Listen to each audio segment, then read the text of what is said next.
I got some things to say and a plea to make. Next. On your mark, get set. Let's go. I can't do it. We'll do it live. Do it live! I'll write it and we'll do it live! Mister, will you please wake up? Montana looking, throwing in the end zone. Caught it! Right. Palmero over the head of Jenks. Uribe charges, throws, out! And the White Sox have won the World Series. And that'll do it. It's over. The Golden State Warriors return to a familiar place. They're on top of the NBA world. We're down to 2, now to 1. Here's Jordan. Yes! It is all over for Chicago. This is Snowman in the Morning. Hey, this promises to be fun. Oh, yeah! And away we go. Woo! I'm hyped. I don't know why I'm so hyped, but I'm hyped. Good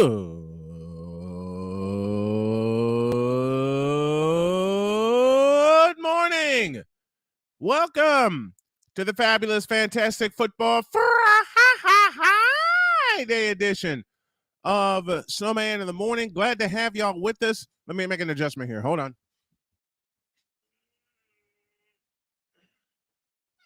There we go. Welcome. It's week 8 in the NFL. We'll go over some picks. Mike Debate is set to join us in the middle of hour 2.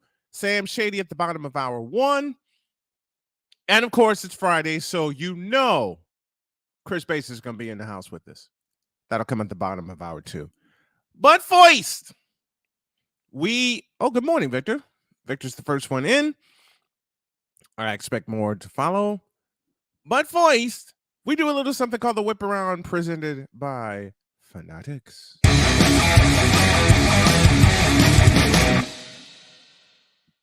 And it's World Series time. Yes, the World Series begins tonight in Houston, Texas. It's the Philadelphia Phillies and the Houston Astros. Houston, we expected Houston to get there. Philadelphia, no, because they weren't even supposed to get in the playoffs. They nearly choked away their chance to get in the playoffs, but they're in. This is going to be a fun series. And I say this series goes at least 6 games. I'll give my prediction at the end of the program. So LeBron James decided to take to Twitter. I'm sorry, I couldn't hold it.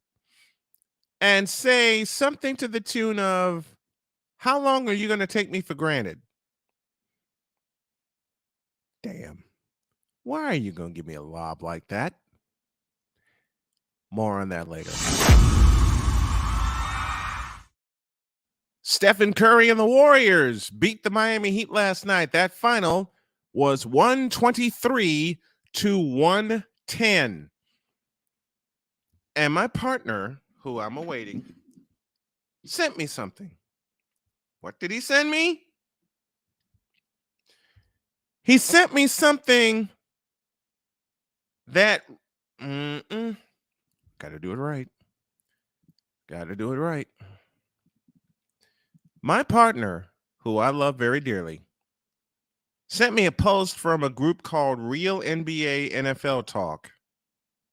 Yeah, right. It's a picture of Steph holding the NBA championship trophy and his well-earned, well-deserved finals MVP trophy. And the caption reads, quote, Steph Curry won his rings playing against lesser competition. Close quote. Let me read that again. Quote, Steph Curry won his rings against lesser competition. Close quote. I swear sometimes these NBA fans are tone deaf.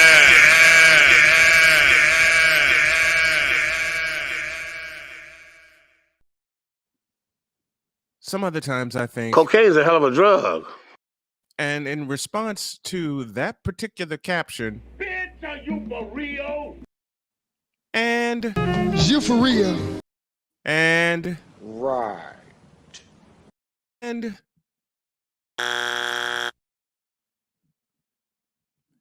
you see, I have a conspiracy theory when it comes to Stephen Curry and Michael Jordan and people saying that they won their rings against lesser competition. Really? And my conspiracy theory is that they degrade these players that win championships in the face of, I have to do it, Yo Kang, to lift him up. And as far as he goes, I won't even say his name, but y'all know who I'm talking about. As far as he goes, you, LeBron Raymond James, put yourself in this situation. You put yourself there by forming the team that's around you, by choosing the team that's around you. Lesser competition. You for real? Some people are just plain stupid. And now I have the pleasure of doing this. Now batting, hitting the bong forever, number 420, Wise El Jefe. Number 420. Good morning, my brother. Good morning, my brother. How are you? I'm good. I was supposed to be doing a show. I was supposed to be recording a episode right now, but I guess it hasn't showed yet. But you're here. Yes. You're hanging out. Yeah. You're hanging out with the best sports crew ever. Yes, it is. How about those Giants? Oh, they're good. They're 6-1. It's still too early, man. I'm not celebrating just yet. It's early. It's early, man. You're not partying like it's 1990 yet? No, the season is it's a long season, man. It's a long season. Yeah, it is. Injuries happen, things can fall apart. But and y'all lost 2 of your offensive linemen, did you not? Yes, we lost 2 this past week. Yep. And we just traded Kadarius Toney to the Chiefs. Yeah, Kadarius Toney's now gone. Yes.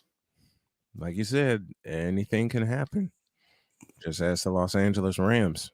But he wasn't really doing much. He's been supposedly injured. And that was a first round pick. Yes, he was. He just couldn't. Last year, the operative word. Yeah, he couldn't stay on the field healthy. And then right this year, I guess with the new regime in, they really didn't. Because I'm sure they could have used, because he's a talented player. When he was on the field, he was explosive and dynamic. But the new regime just didn't like the fit. I guess he didn't fit what they were trying to do. And I can't complain, because they're doing some great things at 6-1. They must be doing something right. Yeah. If they're 6-1. And they're going to do a lot better without him. Hopefully we can get ourselves a receiver though, man. Yeah. Speaking of football, was there a game last night? I don't know. I didn't watch that. I know the Bucks lost. Is that it? They lost to the Baltimore Ravens. Yeah, exactly. I could care less. I swear by 8:15 I was knocked out. I didn't even cover on the game. Nor did I. I was busy watching the Ring of Power. Let's go to the fan chat here. Great show last night. Dietz got a chance to catch it, as did I. I caught part of it. And of course, Victor Locke's introducing Sick Diggy in the way of Bob Shepard. An example of Mr. Rogers blaming everyone else, including the fans, for the Packers' poor play without taking any responsibility for the garbage play early on. Sounds like a few people we know. LeBron fans embody the hater. They call people that disagree with them the very thing that they actually are. There's a Wise sighting. Yes, there is. Morning, Vicky. Yes, there is. And he tells you good morning in return. just like She-Hulk writers and ROP showrunners blaming fans for their show. Why do people do that? I don't know. Why? People just because we're in a time in the world where people don't want to be held accountable for their actions. True. And that's ridiculous, Very man. true. Like, it's too ridiculous for me. It's people just don't know how to accept the fact that they screwed up. Like, we are not accepting responsibility for our actions and for what is transpiring. And so in some situations, you can't control things. And some people want to ask the following question when you make that very true statement. Who told this lie? That's not a lie. That's fact. That's fact. People don't want to accept responsibility for their actions and their wrongdoings. Period. Yeah, absolutely. I agree with you 100%. And love the energy, Snowman. Thank you, Shady. I need to send you something because we got Sam at the bottom of the hour. We'll take a break, and when we come back, we'll talk some more sports, and hopefully Cole Johnson will join us. Pick up the podcast wherever you pick up and consume your podcast. And please support the show on Patreon, patreon.com/SIT Morning. Back in a flash. This is Snowman in the Morning.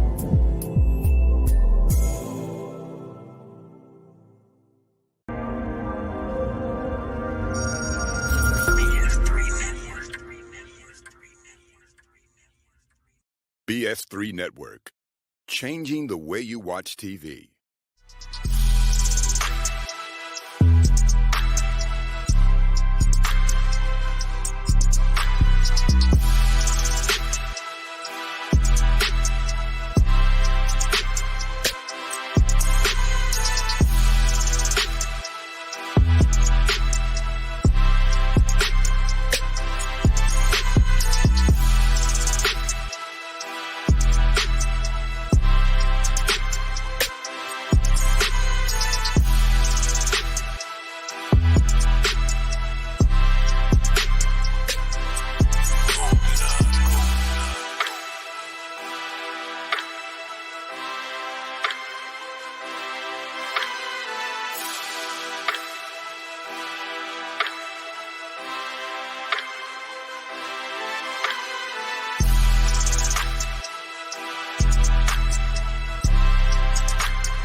a TED Talk, but I don't have anything to talk about yet. I'm getting there. Life is for the living. We're not here that long. You can learn anything you want to learn without any money spent. What do I really enjoy? What do I really want out of life? I am your host, WIZE. Are you in a life-holding pattern? Well, this is for you. Welcome to the Stuck in My Mind podcast.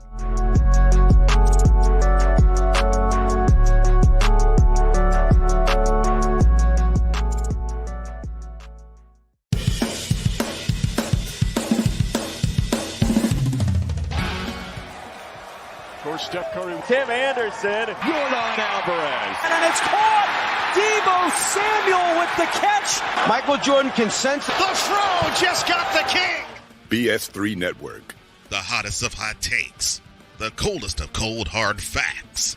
This is Snowman in the Morning with Cole Johnson. Weekdays at 8 a.m. Eastern. Check your local listings for your viewing and listening pleasure. Hey everybody, Snowman here, and thanks for listening to this episode of Snowman in the Morning with Cole Johnson. Want to tell you about a little thing we like to call Monkey Knife Fight. Wait, what in the world is that, you may ask? Well, Monkey Knife Fight is a daily fantasy site where you can play your favorite games, support your favorite players, and make money at the same time. And right now, if you go to monkeyknifefight.com and use the code Snowman, you will get a 100% deposit match on up to $100 on your initial deposit. Go to monkeyknifefight.com, and use the code Snowman for an up to 100% deposit on your first deposit of up to $100. Thanks, and tell them Snowman sent you.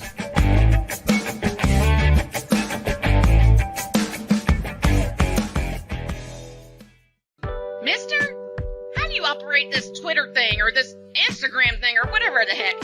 You're supposed to know all this stuff. Anyway, welcome back to the show. It is indeed the fabulous Friday edition of Snowman in the Morning, and the duo has now become a trio. Cole Johnson now joins us. Good morning, sir. Good morning, Snowman. Good morning, Wise. How you doing? Good morning, brother. You sound like how I did. Just woke up. Yeah, I did. I did just wake up. We get it. We get it. You wake up and you're flying in, and you sound so disheveled, and all you want to do is go back to sleep. Yeah. True or false? But I'm fine though. Good. Yeah. Good. I posed a question during the last actually, you know what? Let's go another way. There's something that you sent me, Mr. Johnson. But it's something that I sent you. Okay. That's something that you sent me. All right. That pissed us both off. All right. Cover your ears, Wise. It's Friday. Yeah, it's not that.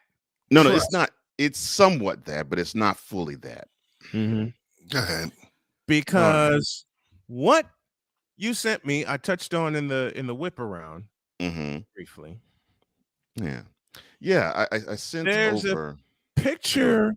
There's a group on Facebook.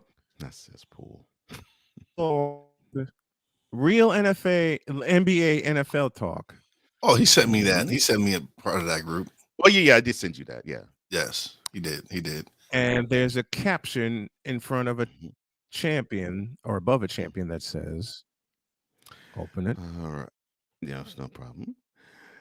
It says quote. Playing against lesser competition. I didn't hear that. What was that? I'll do it. It said, quote, Steph Curry won his rings playing against lesser competition. Close quote. See, this is why I don't peruse social media. This is why I don't join groups like that, because they're idiots. I'm not a member of this group. I'm not a member of this group, and thank God for that. I am. But I do have a question. So I thought it was something interesting, but I do have a question when it concerns this, and the question is as follows: who told this lie? And we already know the reason that this post was made, so we don't even have to explain it. Can I ask a question? Did he not beat LeBron in the finals? 3 times. No, not once, not twice, 3 times, and one of them was a sweep. Yeah. So, like I said, you already know the reason why they're doing this. Yeah. The first thought I had when I saw that was, I said it was. Bitch, are you for real? Yeah. Sounds about right. Sounds about right. And my perpetual thought is, you for real? My perpetual thought is, you big dummy. I just don't understand. Well, you know why they're doing this. Yeah, I do know.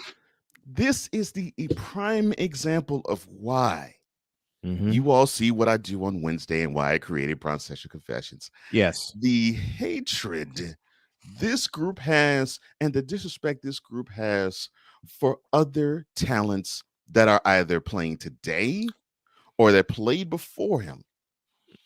And before the object of their desire, they want to simply find some way, shape, form, or fashion to disrespect and denigrate them.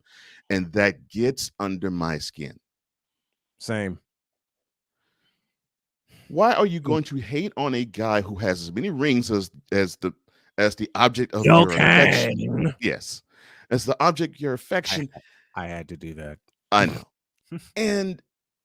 and not give him the proper respect. I mean, The dude has the same amount of rings as, well, we'll do it now. Yo Kang, the same amount. And why the hate? I don't understand it. And they don't care because they know the truth. Uh-huh. They know that Steph has made a much more bigger impact than their Kang. I agree do with that that again. Do that again. I'm not going to do that again. That's Please. come on natural. Come on, I can't Wise. just do it. I just can't do it. Like Come that. on, Wise. Do that one No, more it has time. to be done when I'm like, but it still don't make no sense to me. It really does. No. It really does. And you're right. Go ahead. No, go ahead. No, go. No, all I was going to say was you're correct, man, because for bronsexuals, whenever you say this to them, You can't handle the truth.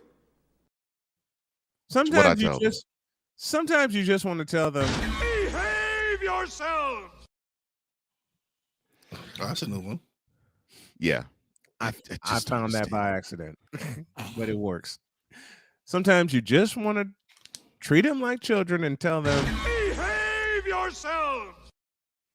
But I know Wise, you're pretty much like, I'm getting too old for this. That's why. That's Wise in his. That's Wise in his comfy chair. That's Wise which would be this chair right here. Yes, yes. That's Wise in his comfy chair. And I feel you on that, man. When something doesn't go right in studio, and he just leans back and goes, play that again, please. He just leans back and says, I'm getting too old for this. That's him. That's him in his comfy chair. Lock, they haven't converted me. It's just that these idiots, it's like they're idiots. Some stupid comments. These are idiots. Make no sense. I got it. Right. I got it, Wise. Yeah, they're idiots. Seriously, this fan. People ask. Then they ask this question often. They say, "What is the worst fan base in all the sports?" And people say, "Cowboys fans, Yankees fans, Lakers fans." I'm like, no, it's bronsexuals because they literally the other fan bases are annoying. This fan base literally has infested sports talk. But the difference is, we're passionate about the team. Thank you. We love our team. That's something different. Mm-hmm. These dudes love LeBron. They jump from team to team. Mm-hmm. Every time he goes to another team, there's a LeBron team jersey. They run into that team. Mm-hmm. So my mother did it. Difference. My mother did it. 2012, when LeBron was with the Miami Heat, and she comes to me one day and she says, "Have you seen LeBron play?" I looked her dead in the eye. I said, "Yeah, and he sucks." I thought my mother was going to faint. But see, and then on top of that, I walked out and said to her, "The truth shall make you free." She didn't want to believe it. Here's the thing about that. So I just mentioned those teams, and I mentioned LeBron as the player that people like, or that these fans obsess over. And the NBA creates the culture of you celebrating a player. Like when we grew up, it was Bird and Magic. Yeah. And people had their I love Bird and I love Magic. And then of course, when we were teens and in our early 20s, it ended up being Jordan. Yeah. And of course, a pocket of other teams, because I mean, you're a Knicks fan, so it was you. For you, it was Ewing. For me, I was a Rockets fan, so for me, it was Akeem. So you have those types of loves, which I understood, but the fan bases of a guy never poisoned others. They always respected the other elite athletes at the day. But when Patrick went to Seattle, when they traded him to Seattle, I love you, Patrick, but you no longer Nick. The same with me and Akeem. I was like, when he went to the Raptors, I was like, man, I know you love Yellow Cannon, I know Yellow Toronto, and I love you, bro, but you're not a Rocket anymore. I can't root for you. Yeah, no, I'm saying Patrick, when he got traded to Seattle, I was hurt. Yeah, and I was hurt. I love Patrick Ewing. Yeah. Mm-hmm. But now he is the enemy. Right. So whenever he came to the Garden, I would, Patrick, thank you for the years. Thank you. Yeah. But once the game started, it was whip his ass. Yes. Yeah. Now tear him up. Yeah. Yeah. So the poisonous aspect of okay, I like this guy no matter what, didn't seep in with the others. But with number 6 of the Lakers, it just gets so bad. And it got that way starting when he was in Cleveland the first time. And it's like they have this incessant need to lift up that one guy in in at the expense of every other legend that came before and every other player that's playing right now. Yes, but And the one who Kobe gets the fans, biggest all one right, is Kobe Curry. fans didn't do that. No, Kobe didn't do that. Yeah, Kobe's fans didn't do that. Right. Mike's fans didn't do that. No, That was they never different. did. Yeah, they never did. They In fact, enjoyed the competition. yeah. In fact, if they know you were fans of somebody else, they big up the guy and big you up for saying, okay, you got some taste. And although Jordan's my guy, I understand why he's your. Like, I know you ran into Bulls fan with this. You know, look, I Jordan's my guy, but since you Knicks fan, look, I love you and that dude's awesome. So I understand why you big him up. That's how he was. With these fools here, it's like it's just totally disrespect now. Yeah, it's like he is the only one around that is doing stuff. Like he's the only one that's done stuff in the NBA. Come on, dude. Yeah, okay, you went to 10 finals, but you lost 6 of them. Oh gosh, I heard this crap. You lost 6 of them, buddy. I heard you this were crap. so great. Why? Yeah. And if competition if was so great, inferior, why'd you lose? Yeah. And if competition was so inferior, why did you lose those series? Why did you lose 6 out of 10? Yeah. It just blows my mind. Just blows my mind. Blows my mind. Yeah. I mean, because I heard the one of the greatest of the clan in Shannon Sharp. I think one time I was listening to Undisputed, and he was saying, "You understand? It was a privilege, and it's something that you rarely will see with a guy going to what was he? Is it going to 8 straight finals? Okay, so yeah, he went to play in 8 straight Junes. He lost 5 of them. I'm sorry." I will, yes, I find it amazing that he put his body through the rigorous pressures from September to June for 8 straight years. Cool. The East was trash. Let's get that straight. The years that he was in the East, horrible. Yeah. When he was running the East was trash. All the good teams were on the West Coast. I'm not gonna deny that. Every team was trash. The East was horrible. There was maybe like 2-3 teams. And that was it. Doing well in the East. And teams were mediocre. Yeah, and meanwhile in the West, you had teams winning 56 games, but they were 6 seeds. So teams that would have won 56 games in the East would have been the number 1 seed.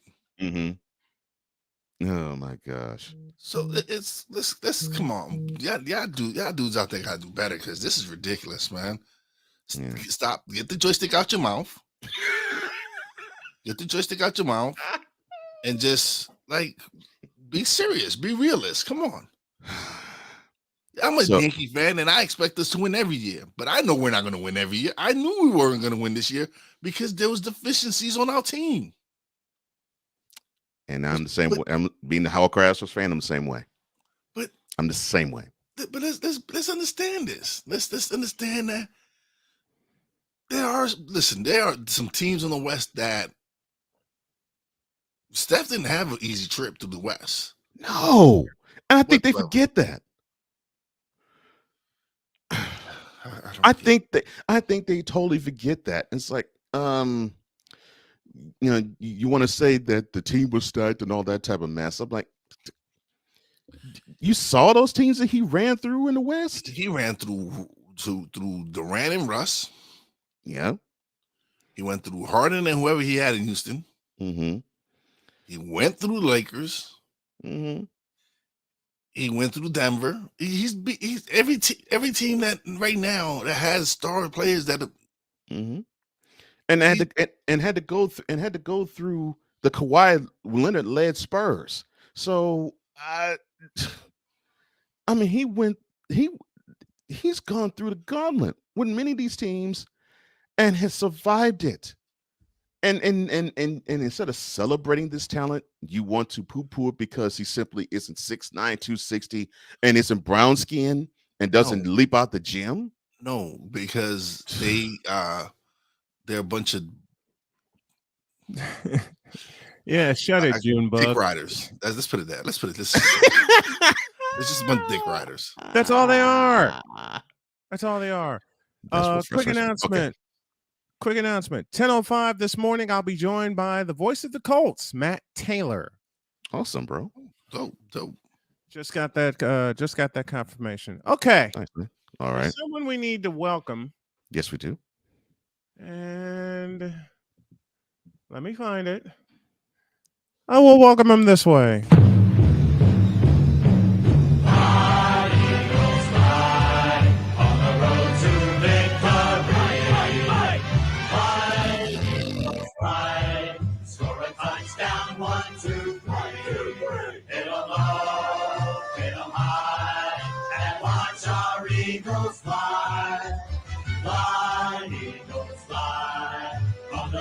To victory. E-A-T-L-E-S, Eagles! As we welcome Sam Shady, the Shady Sports Network with Fly Eagles Fly. How are you doing this morning, sir? Morning, Doing Sam. well. How about you guys? Doing good, man. Doing great. Good. Doing great. Robert Quinn is now a member of the Eagles. Your thoughts? Oh, that's a good question. I think this was a huge trade. To be honest, I thought we gave up quite a bit for him, given his role with Chicago currently. A fourth-round pick is kind of high, but with that being said, I mean, he's still only 32 years old. He's probably still got a year or two left in the tank of prime play, and he's only a year off of sacking the quarterback 18 and a half times. So definitely encouraged by the move, but not to the point where I think we're done yet. Let's put it that way. I would still like to see a running back added, but a bigger back, like a Gus Edwards Right. type. A chain mover. Yeah. And that's Exactly. really the only thing that's missing from the Eagles. Like Cole said, a chain mover. I mean, it's good to have running backs, but you want to have the kind of back that moves the chains, especially when it comes to the key down. Of course, I'm talking about third down. Third and short. Third and short and goal line situations. Yeah. You want to have that guy Absolutely. You want to have that guy where the defense knows, okay, it's going into the breadbasket of that guy. We got to stop him. But more often than not, they still can't. That's the only aspect on offense. Exactly. I know the Eagles you know. Exactly. I mean, during our Super Bowl run, we had a guy like LeGarrette Blount. Right. We've seen, guys like Leonard Fournette, Gus Edwards in Baltimore. I mean, there's tons of those guys that are around the league. Everybody's talking about Alvin Kamara, or even some people said Christian McCaffrey. Those guys don't really make sense for our offense. We've got a bunch of guys that can catch passes. I want a guy who can, get the tough yardage when we need it. We're using Jalen Hurts in that role, and it's only a matter of time before that comes back to bite us. Yeah. Yeah, very true. Very true. Sam Shady joining us here as we talk football, we talk NFL, and we talk Eagles, but we're going to make a switch. Let's talk a little CFL. Does Nathan Rourke return to the BC Lions this year? Yes, I believe so. I, in fact, think he's going to return this weekend. Really? So you think you'll get this final weekend as a tune-up for the West semifinal against Calgary? I do indeed, actually. There's been a couple reports that have slipped out that he'll at least get some playing time. I don't think he'll play the whole game, but I do think they want to see him before the playoffs. Do you think he'll start? Yes, I do. I think he'll start too. I'm looking forward to watching that game because they play the two-time Grey Cup champion Winnipeg Blue Bombers in Winnipeg, which is where the West will go through this year. We talked about this before, Sam. What about the Wild East? Oh, man.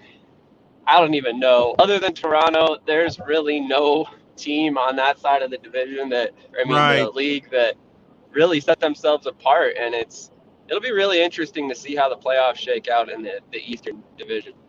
Well, the Toronto finally took care of winning the East Division, but I've asked this question before, and I'll ask it again. Why did it take so long? They just really had a slow start. I mean, it seemed like they were lacking something, and ultimately it took them a little while to figure it out. And Dinwiddie's a great coach, and he ultimately figured out what he needed to do. And they got on a roll there late, and it was I think 4 or 5 games in a row where they were pretty dominant. Right. I think there were a couple of games in there where they put up 50 points. Well, they had the most they allowed this year. We're talking about the Winnipeg Blue Bombers. The most they've allowed is 48, and that came at Hamilton. I want to say 4 weeks ago, right before Labor Day. Sam Shady joining us here on the program.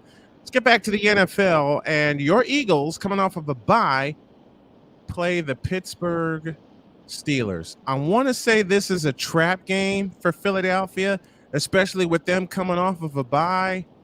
But given the way the Steelers have played this year, I don't think so. In the words of Shaquille O'Neal, barbecue chicken. Yes. Love it. Yeah, I fully anticipate us being 7-0 after this weekend. Same. If you've watched Kenny Pickett the past couple weeks, he's very turnover prone. He throws a lot of interceptions. The world saw what we were able to do to Cooper Rush last weekend. And he doesn't throw a lot of interceptions. So I really think that the Eagles secondary is going to eat this weekend, and eventually it's going to turn into a blowout. It might not start that way, but after a couple of turnovers, I don't think Pittsburgh is going to recover. I think I've rarely said this. I think this is over by halftime. An active defensive front, to me, I think would give Pickett issues. We saw that with the Bills when they were in Orchard Park. The game was 31-3 at the half. Yep. There. So, and Josh Allen had thrown for 348 yards in the first half. 4 touchdowns in that half. Mm-hmm. What I noticed was I saw a lot of busyness from the front four, and they gave it. And in the front four, of course, in the secondary too, they gave different looks. But the front four gave him different looks as well, and it forced Pickett to make decisions that he isn't accustomed to making. Can you, Sam, see the Eagles doing the same thing to frustrate Pickett Sunday? 100%. I think they're going to take from that formula and try to adapt it into their scheme. I mean, we like to rotate our defensive linemen and move them around a lot anyway. Plus, with Hassan Reddick there playing that off-ball or that on-ball linebacker position, I think that gives us a lot of flexibility as well. So I think we're going to see pressure coming at him from all angles in this game. Now, let's take a peek at last night. Ravens 27, Bucks 22. What is wrong with the Buccaneers? They need to find a run game. It is insane to watch this. They've been historically bad. I didn't realize it was quite that bad, but it's been historically bad. They've had the worst rushing game through 6 weeks. It wasn't much better last night, and ultimately their defense as well. I mean, they allowed 230 yards rushing last night. That's insane. And if you really watched the flow of that game, the Ravens came out firing. They were not running the ball right away because they wanted to test that secondary that had a lot of injuries. And ultimately, Baltimore came out on top because they knew what to do with the depleted secondary and ultimately the vulnerable defense of the Buccaneers. They ran after halftime. They just ran the ball. They barely threw the ball in the second half because they figured out and made the adjustment. They made the adjustment before halftime, I think. They made the adjustment before halftime. We're not going to beat them throwing the ball. We just have to run it down their throats. Exactly. Yeah. And to your point, earlier point about teams seeing tendencies and actually rolling with it. Remember, I mean, the Panthers ran all over the Bucs 4 days ago. So yes, they did. So the Ravens saw that and said, since there's no other team that runs the ball more than we do, we'll hold that in our back pocket. And when we feel as though we're going to take advantage of them, then we'll punch them in the mouth and lean on them and punch them in the mouth some more and lean on them. And that's exactly what we saw. And that's the difference. That's the difference between this Buck teams now. They get punched in the mouth and they don't know how to take it. Mm-hmm. And the fact that Mr. Brady should have stood his butt retired, and maybe he wouldn't be going through the issues he's going through right now. Agreed. Agreed. The season might be looking better. He made a promise and he backed out, and now it's sucking him in the throat. Oh, badly. Is it? Badly. Because if the Bucks don't make the playoffs, you know exactly where they're going to wash. This season's a wash. I have 3 words about the Bucks not making the playoffs. If they don't make the playoffs, my 3 simple words are hell to pay. You know where they will be looking at. They'll look at 2 people. They will look at Tom Brady and they'll look at Todd Bowles. Todd Bowles. And they won't look anywhere else. We've discussed this. Todd Bowles is not an NFL head coach. Oh, no. Todd Bowles he's not. He's a defensive coordinator. A top defensive coordinator. Exactly. Yes. Todd Bowles as a head coach is we're now starting to see it in his first 8 games. This time, the second stint, he's trash. Yeah. I'll get the trash part, but his second stint as head coach of a team, he is painfully conservative, and he hurts his team being that way. And it does make him look like trash because you got a team this talented.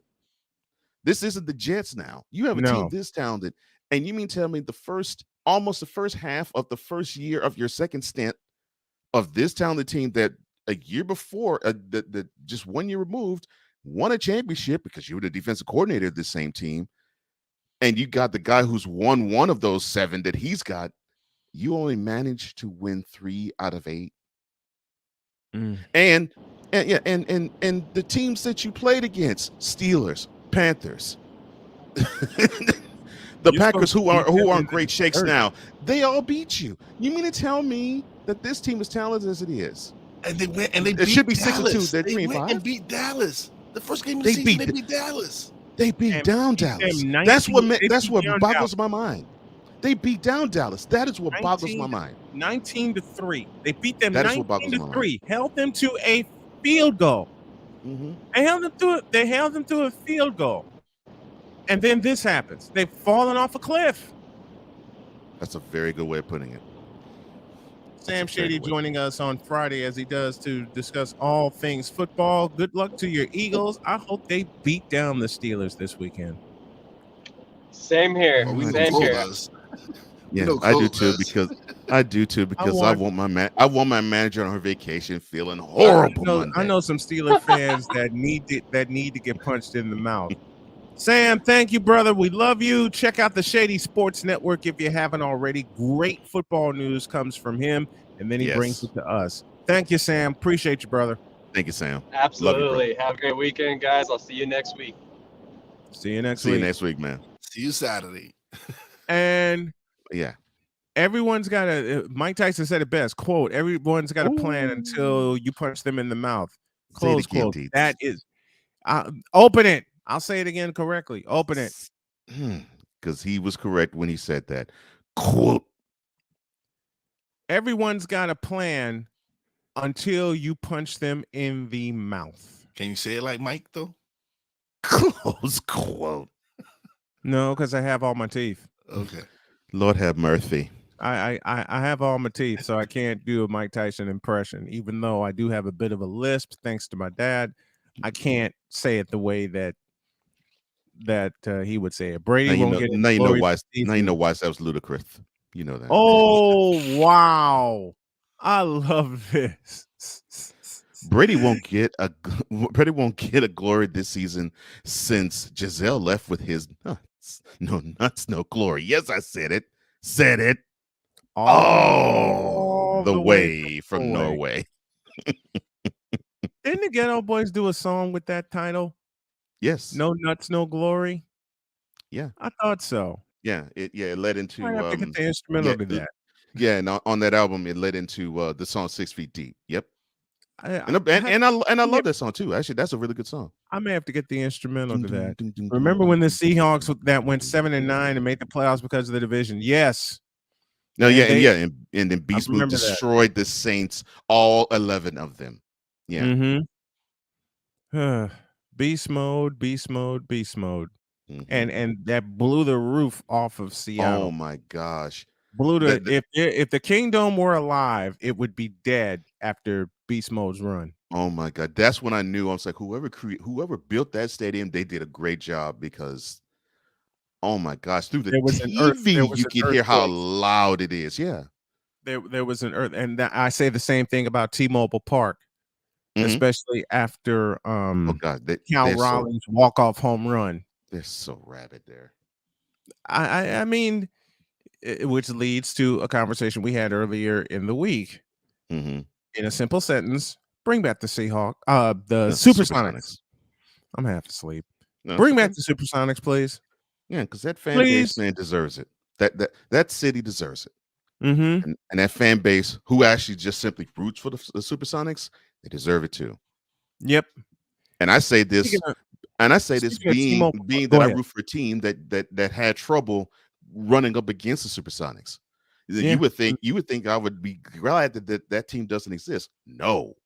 The league needs to have teams like them. Mm-hmm. And needs to have fan bases like them. They need to take Oklahoma City's franchise and blow it up and say, y'all are going home.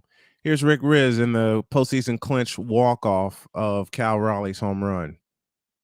Folks, if you wanted excitement, you got it tonight. You got it all season long. Mariners had a winning record in April, the rough May, and the battle for some big injuries. A winning record in June, July, August, and now in September. And the Mariners knocking on the door to a playoff appearance for the first time since 2001. Here's the stretch. The 3-2 pitch, swinging a drive, deep to right field, stay fair. Holy smokes, he did it! Off the hidden air cafe. Cal Raleigh with a walk-off home run. How sweet it is! The Mariners end the 20-year drought on a walk-off home run by Cal Raleigh. They win the ball game 2-1, and the Mariners are going to the playoffs. They did, and they beat the Blue Jays. And then, unfortunately for Seattle fans, and I have a very dear friend that lives in Seattle, and she's a big-time Mariners fan. Unfortunately, the Mariners ran into this. The 0-1.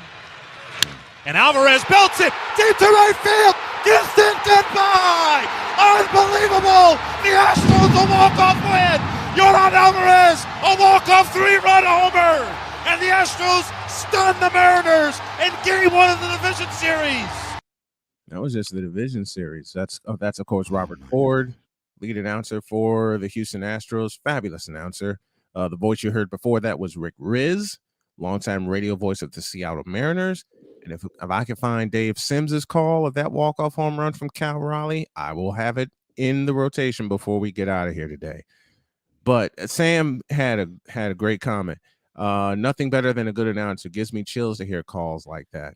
Mm-hmm. I agree. Because when you walk away from the TV and you turn on the radio, or in today's case, the internet, and you take it with you, and you hear a call like that, you can't tell me you're not going to get excited. When the Blackhawks won the Stanley Cup in 2010, I was driving home to Gary, Indiana. There was a lot of traffic, and John Weideman, who's the fabulous voice of the Blackhawks, called the game-winning goal from Patrick Kane. I rolled down my window and screamed my head off, and someone picked it up because I just started honking my horn. And someone rolled down the window and said, "Are you crazy?" I said, "No, Blackhawks just won the Stanley Cup." When I screamed that, everybody started honking their horns. Of course. Going up I-80. Now, speaking of a call that gave chills to my partner's spine and did something for his soul, let's go back 3 years. Driven deep to left center field. Gardner is going back. Looking up. See you later. See you later. See you later. Astros headed back to the World Series. Jose Altuve, a walk-off 2-run homer. And the Astros beat the Yankees 6-4. Win the ALCS 4-2. Again, that's Robert Ford, providing the voice, and except for that call, I just don't understand. It's just the call, Andrew. It's just the call. I'm just highlighting the call. Andrew, I feel you, Andrew. I feel you. Andrew Wise. Look, I feel you. Although they continuously hurt our feelings on this show by playing No, these we calls. don't. Stop by playing these calls because they know a lot of these calls involve Yankees, and that's okay. Sorry. No, Andrew Wise. Look, even though I'm an Astros fan, and of course, anything if I see that Astros do well, it makes me happy. When I see that, I don't really think about Altuve hitting a homer or the Astros going into the World Series. I always think about Aroldis Chapman throwing, and he throws fastball straight down the plate, a mile of gas, and he throws right over the freaking batting pitch changeup right over the plate. Right over the plate. Just Okay, I actually share your frustration with that because I know you don't have to make me happy. No, I'm not making you happy. I just 4-11 lifetime against Trombley. The Yankees are a base hit from getting very close to tying this game. A little old single. The pitch swung on and hit in the air to deep right center. It is high. It is far. It is gone. It's a grand slam. Jason Giambi hits the bottom of the 14th. 1 out. Walk off. Grand slam, and one of the best games you'll ever see. The Yankees rise from the dead in the bottom of the 14th and win the game 13-12. The Giambino, his proudest moment as a Yankee. They mob him at home plate in one of the wildest finishes you'll ever see. Signature. And by the way, ball game over. Yankees win. Yankees win. I actually used that when I was covering Roosevelt University baseball in Chicago. I actually used that style. I used that signature, but instead of saying Yankees, I said Lakers because they're known as the Roosevelt Lakers. I've used it. I'm so sorry. Why? Lakers? Look, I wasn't thinking about those Lakers, okay? This is 2011 through 2013. I know. But I understand where you're coming from with that, okay? Mm-hmm. He's actually made the Lakers one of the most hated teams ever. Yeah. And prior to that, one man. Prior to that, the Lakers were beloved. They were loved. When it was the Showtime Lakers with Pat Riley and the bunch, they were my mother's favorite team. And I became a fan of Lakers because I love watching them play. Now, man, please. This is like, oh boy, I love you, Victor. This is like after you get your butt whipped by your parents and then they come back telling you dinner's ready. And you would get up and you will go eat dinner. You would go eat dinner. Absolutely. You would get up and you go eat dinner. As upset as you want. Without a complaint. And if you didn't fix your face by the time you got to the table, you was going to catch another. You're going to get your ass whipped again. You're going to get some hands again. So you're going to get your ass whipped again. Holy smoke. Man. Victor, why'd you have to bring back that memory? True as you are. Mm-hmm. True as you are. It's like you said, Wise. If you didn't fix your face, you will get beat up again. Oh, you're just gonna catch them hands again. Mm-hmm. You're definitely gonna catch them hands again. Mm-hmm. All right, we are headed for hour 2. I got to come up with a new opening, and I think I know what I'm going to use. And Wise is going to be a part of that, especially the clip where he's all camera. Hour 2 starts right now. On your mark, get set, let's go. Cause we take this job so serious. All of it between 2 people and 4 nostrils. All of it was gone. LeBron James is pure, unadulterated trash as a basketball player and has been for 20 years. We don't want to see that. Wait a minute. We don't want to see cap, bro. Number 420. Why is El Jefe? Number 420. I had to do it. Oh man, I thought I missed it. What in the all types of blue hell? Yes, it's Snowman in the Morning with Cole Johnson.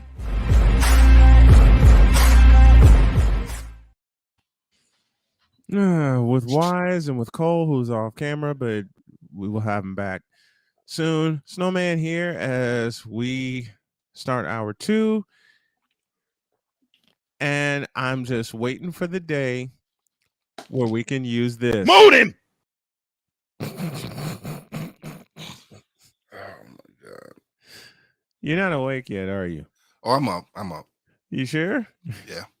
But that oh man, You mute. Moan him! Yeah. You realize I'm gonna turn that into an award-winning promo. You realize that. That and this one. You're fired!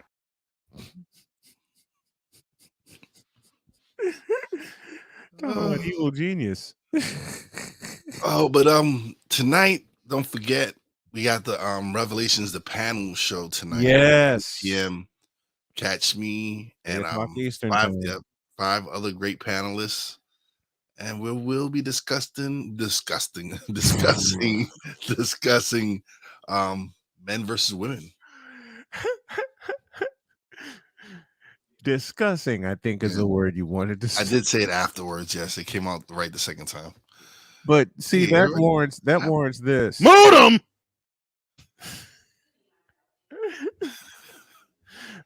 I'm sorry. I'm being playful as I play that, but still. Oh Lordy.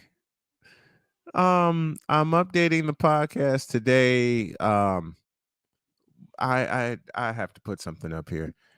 Folk, thank you. I needed that. Please subscribe to the channel, and if you can, please donate to our cause. Lot to do in a short time to get there. Disgust. It's not going to be disgusting. I promise it's not. No, I'm excited, man. This is gonna be I'm gonna love this panel. I'm gonna love this discussion. So yes, 8 we are. 8 It's o'clock gonna be Eastern great. time tonight. Please tune in. Wise is gonna be a member of the panel. Oh boy, it's gonna be fun. It is gonna be fun. I'm excited. My brother's he's gonna put on a great show. He is. There you go. Modem. Well, hey, at least I didn't bring up the Rolos incident. I hate Rolos to this day, and here's why. My mother took me to the store one morning, and I thought, I could get some candy without anybody seeing me. Boy, I paid for it. I walked to the candy counter and saw some Rolos, and I said, "Okay, I'm gonna try to swipe these." I got caught.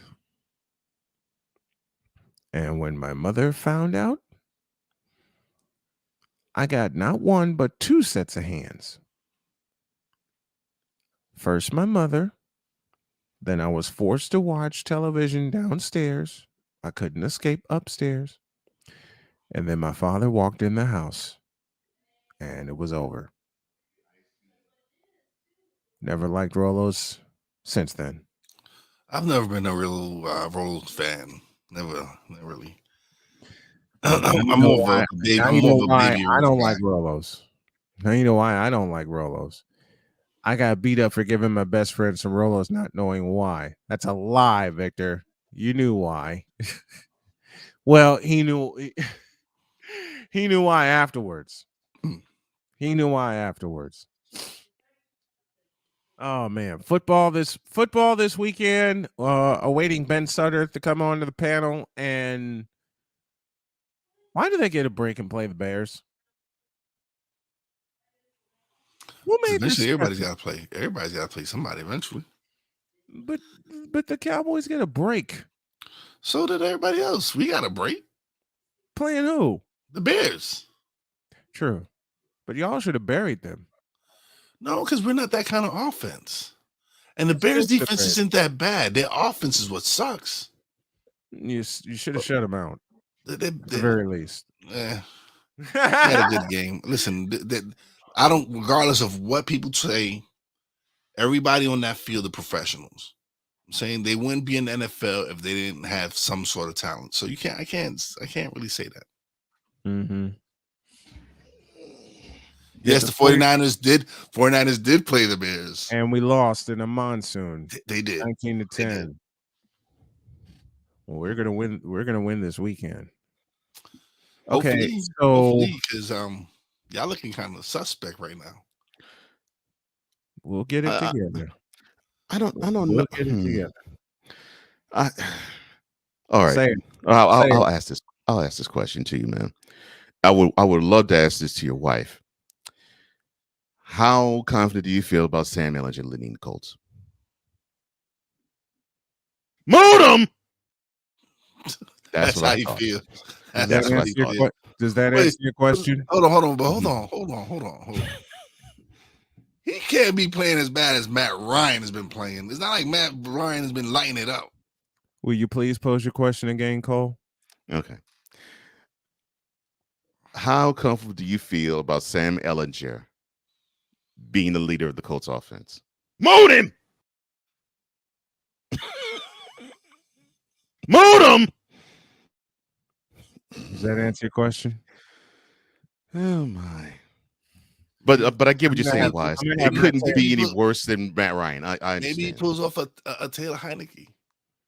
Mm-hmm. Maybe. Well, hopefully. Maybe. I think the Colts need to tell Matt Ryan this. You're fired. Oh my gosh. All right, 7 after the hour, and here's Big Bad Ben Sutter, the leader and the manipulator of the BS3 network. Good morning, Ben. Good morning. How's it going? We're doing good. Doing good. Man. How are you? Now, how bad are your Cowboys going to beat the Bears this weekend? There's a saying. It's called beating the brakes off of somebody, and that's what they're about to do. The brakes off. I hope so. Normally, my only concern is Justin Fields. How we handle running quarterbacks. That's my only concern. But other than that, I'm not worried. Yeah. Now, coming into this matchup, the Bears ran for over 200 yards against the Patriots. Do you think that the Cowboys' run defense can hold that attack at bay? I think they will. Yes. Now they just added Jonathan Hankins, which I believe he just played. He played for the Raiders, and he was up in New York, right? Wise? Yeah. A little bit. He may be able to kind of plug that middle. They're going to have to focus on that. That's going to be a major focus. Because we know they can get after the quarterback. I think they'll be able to take care of it. We know they can get after the quarterback. That's not their issue. Yeah. If they can stop the run, they're Yeah, if they stop the run, they're good. From the Cowboys to the Mavericks, I'm so happy that the Mavericks beat the Nets last night. I am too. Because I'm sick in Brooklyn. In Brooklyn, I'm sick and tired of the fans of the Brooklyn mess messaging me saying, we're going to get it together. We're going to get it together. You got punked in your own house in overtime. Oh, my gosh. We're going to get it together. They got the ass beat early in the first game of the season. Yes. And they got their ass kicked in Milwaukee. But now, Pelicans held 130 on them. Let me pose this. How many of you guys saw the clip where Kyrie begged Ben Simmons to shoot it? I didn't see the clip. I heard about it. And that typifies to me the Brooklyn what Ben Simmons is now in the state of the Brooklyn Nets as it presently is constituted. Yeah, I did not see that. I did see Kyrie or heard Kyrie defending Ben Simmons, and he's not ready and he hasn't played in 2 years. which I don't doubt any of that stuff, but it's going to be a trial period. Like Ben Simmons is not going to come in dropping 30. And I don't know. I don't even remember the last time he dropped 30. Look, to paraphrase DMC in Run's house, Kyrie needs to go down south and he needs to shut his mouth. Agreed. But the biggest thing I think with this Mavs win is 5 other guys in double digits. Mm-hmm. And Luka had a triple double. Luka's playing lights out as usual. Luka is playing lights out. Yeah, but it's the supporting cast that needs to step it up. I know this is early, and the Mavericks are 2-2 on the season right now. And why, as you just said it, the supporting cast needs to step up, and they need to step up in a hurry because the Western Conference is going to be a gauntlet. Listen, you have the Jazz, who's supposed to be trash, winning games. You have the defending champions win last night. They beat Miami. The West is stacked, man. Like if you think just Luke is going to get you back to the finals, that's not going to happen. The rest of these dudes, Tim Hardaway, all these other dudes need to step up. Christian Woods, everybody needs to step up. They have to replace. First of all, Spencer Dinwiddie. I love him. He was great in Brooklyn, but he needs to be more consistent as well. This whole team. Listen. You have a once in a lifetime generation talent in Luka, right? Because he is. He is. But you need Tim Hardaway Jr. is not Robin. No, his name is they lost their Robin to the Knicks. He lives beyond the 3-point line. Oh, I'm sorry, my bad. He's a Robin that shoots all the time. Mm-hmm. They lost their Robin to the Knicks. I'm talking about Jalen Brunson. And we so happy we got him. Mm-hmm. Yeah, you should be, because that team, the Knicks, look a whole lot more organized because of him. Because we haven't had a point guard in like 20 years, man. A true point guard. Mm-hmm. It's like you said, Wise, a true point guard. You now have him in Jalen Brunson. To Ben, what do the Mavericks do to make up for that key loss? Who's going to step into that role?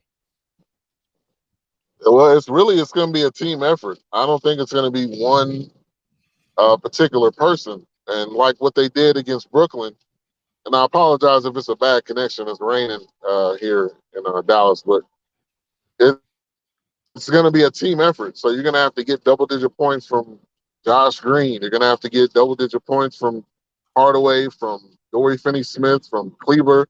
All of those guys are going to pitch in, because it's really not going to be – I don't think it's going to be one guy the entire season.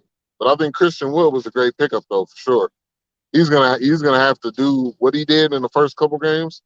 If he could do that every night, that would be great. But at least a couple nights a week, that would help fill in that void.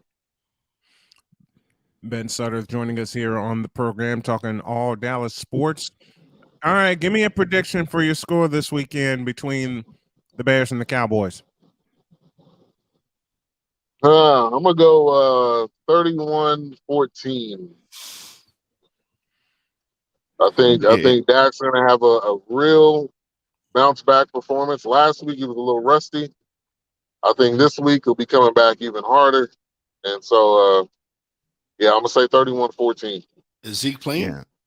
Yes. Yeah, Dak's playing.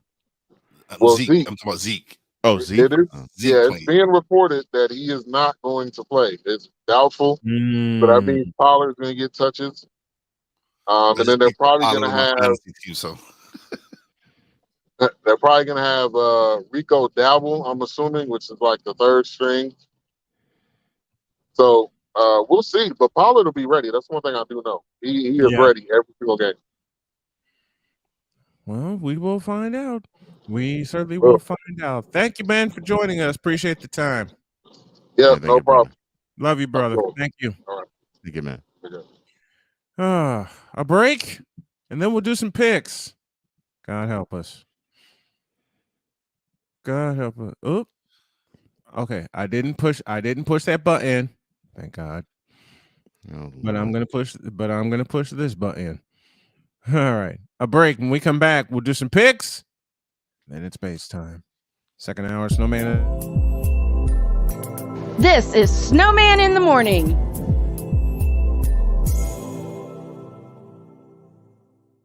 Discouragement, sorrow, distance. Your arguments cause damage to your family. The hurt leads to divorce. You feel like there is nowhere else to turn. But there is hope for you. That's where we come into play. There is an overcomer that lives inside of you. One ready to take on the world as you leap for joy, living in victory. You'll grow to love yourself and others. There's life after divorce, and you can claim it today. Get Over Divorce, where your new story begins here every Thursday on YouTube and Spreaker. Have you had a chance to visit the Snowman in the Morning shop yet?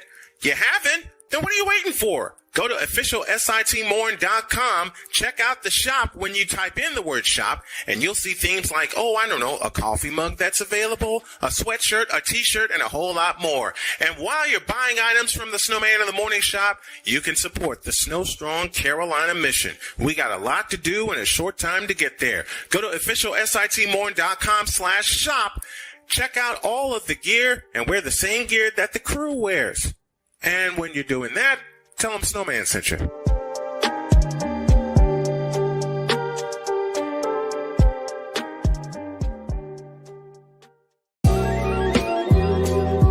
I want to show that attainability. I want to show the accessibility of this kind of lifestyle.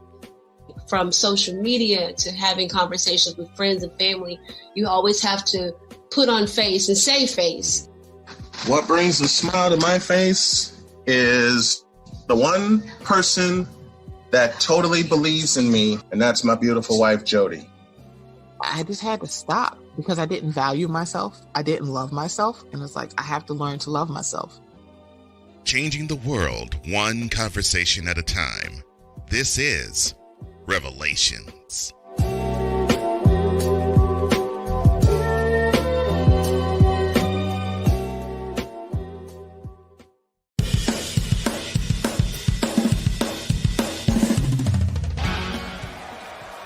Steph Curry. Tim Anderson. Jordan Alvarez. And it's caught.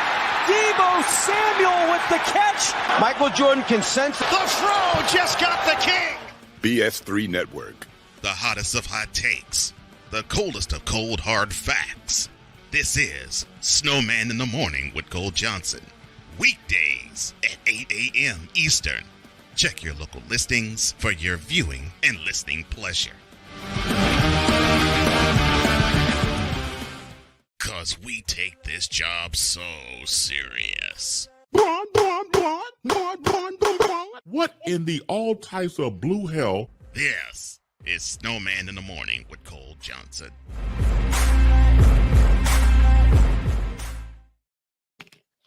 Yeah, it is. Man, in the morning with Cole Johnson. It sure is. Snowman in the Morning with Cole Johnson. Today's going to be a fun day. Yes, it is. Friday. I'm excited. Yes, it is. You got Poppy J and Wise El Jefe tonight at 11 p.m. Eastern, 10 p.m. Central. But the big show of the night, the Revelations panel show. Excited. I'm excited. Man, yes. I'm excited. Thank you, brother, for being a part of it. Yeah. You know I got to support you, man. Yeah. Oh, man. I appreciate that. Yeah. And for those I'm definitely tuning in. I can't wait to see it. Yeah, and for those who are wondering what it is, tonight, 7 p.m. Central, 8 p.m. Eastern, we're having a panel discussion, Battle of the Sexes, why we're aggressively in competition against each other. It will be airing on my Revelations YouTube channel, on Roku TV, and the BS3 Network on bs3tvlive.com. Join us and support your brother Wise as we lay it down and put it down, because I think this is going to be one fantastic conversation. You have some great panelists up there. Yeah. The women are going to really be tearing into us. I can see it already. Oh, yeah. Oh yeah, because I see some of them shows that they be on, and them women are fire. Oh yeah, so we got our hands full tonight. Well, we got our hands full with a bunch of picks we're going to make, and the picks today are brought to you in part by SeatGeek. If you are looking to pick up some tickets on the resale market to follow your favorite team, go to SeatGeek and enter the code official SIT more and receive $20 off of your first purchase. Let's go, Panthers and Falcons. I'll have to make a commercial for that, and I got to update. Shocking. We're not leading off with the Niners. Oh, I'm Lord. I'm saving that one, and y'all already know who I'm going to pick. Panthers and Falcons. Our spreads are brought to you by Caesars Sportsbook. Atlanta favored by 4. I don't care about this game. I want a tie. Cole. Well, the Falcons nor the Panthers really care about this game either. But nope. But the funny thing is, first place in the NFC South is up for grabs here. No, that is how horrible. You know what? I'm gonna go with the Panthers on this game. See, why are you gonna piss Jay off come Monday? Because I am picking the Panthers. I am picking the Panthers this game. Because oh Lord, they don't got nothing to lose, man. They don't have anything to lose, and that's the thing. They have nothing to lose. They have anything to lose. It's an ATL. I'm going to Falcons. Yeah, 1 o'clock game. Bears and Cowboys. Cowboys favored by 9.5. I'm taking the Cowboys and I'm laying them all. I'm laying all the points down. Let's go to Wise. I gotta go with my NFC beast brethren. I gotta go with Dallas. As he says that, look at his face. Cole. It hurts. 33 points against the Patriots. If they get a third of that, I'll be surprised. The Cowboys should have a field day with Fields. Yeah, I agree. At home. I agree. 4:25 kickoff. Redskins and Colts. Sam Ehlinger is under center for the remainder of the season. Do I trust him or do I trust Taylor Heineke? And Taylor, I trust. And Taylor, I trust. I don't know. Indy favored by 3. All right. So they're not really favored, truly. Okay. No, they're really not. They want. This is a 4:25 kick. This is a late afternoon kickoff. All right. Screw it. Going with the home team, but I'm taking the points. Cole. Well, if it was the racial slur, I would go with them. But since they named the Commanders, I'll go with the Colts. I'm gonna keep it. I'm gonna keep it in the NFC East. I'm going with. I trust Taylor Heineke. I think he should have been the starter from the beginning. To me personally. Agreed. Yeah.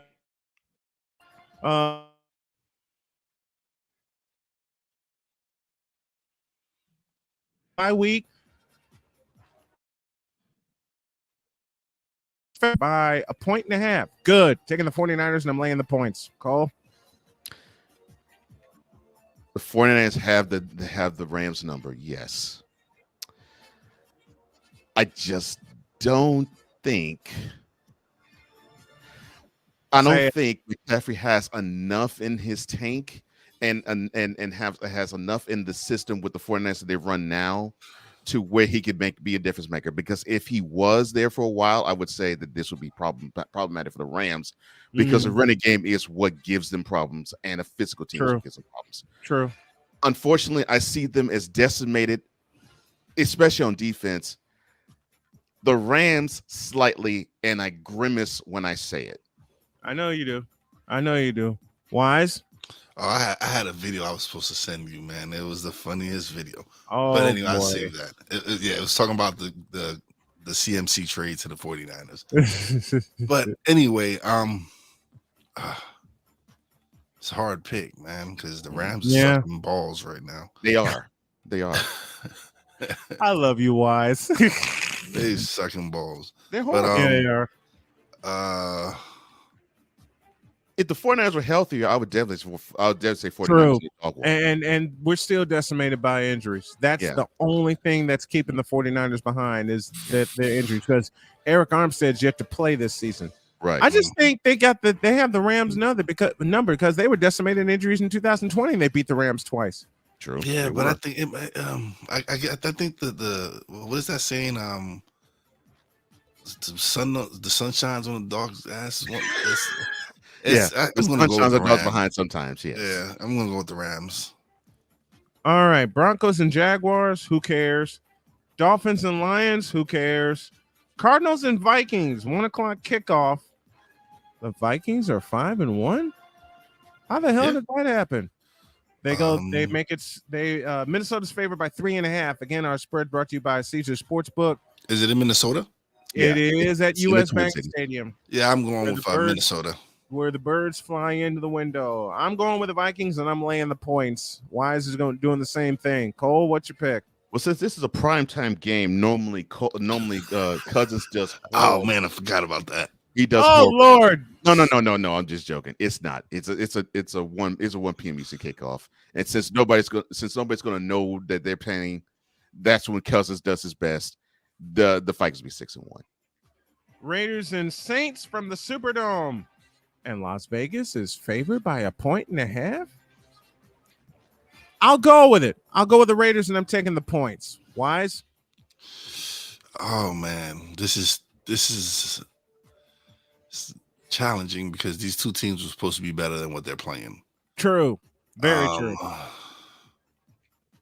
think the Raiders are getting something back. If you know what, I think Jacobs is gonna have a field day with the Saints defense. So I'm gonna go with the Raiders.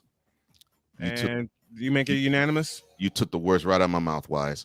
The Saints are like the 49ers. They're decimated with injuries all over the place. The Raiders are like they're healing from the injuries that they suffered earlier in the year, and Josh Jacobs is the huge difference. If Kamara could be of any use to the Saints, yes, I would probably say the Saints. But I think the Raiders will ride the momentum that they carried from the butt whooping they gave the Texans Sunday into this Sunday. So I go with the Raiders. All right. A Pizzle joining us in the comments. Morning, AP. Good morning, A Pizzle. Andrew's picking the Raiders. A Pizzle, if you can help a brother out with a Cash App, I would truly appreciate it. Patriots and Jets. Patriots favored by 2.5. Jets 5-2. Patriots 3-4. I never thought I would say this on the air, but I will today. Wow. Jets, Jets. I believe they're going to pulverize the Patriots. I'm taking the Jets and I'm laying the points. Wise? The Jets lost Breece Hall for the season, which is a devastating blow. But they kind of eased it by getting Robinson from the Jaguars. That trade was a nice. That was a good pickup for them. And necessary. That gives them that. They still gives them that two-headed monster with Carter and Robinson, and that Jets defense. They're getting better by the game, man. Sauce is getting nastier and nastier every game. He is and he is playing receiver number 1 every game, and he's feeling it. And then you got DJ Reed on the other side. This Jets defense is gonna keep surprising people.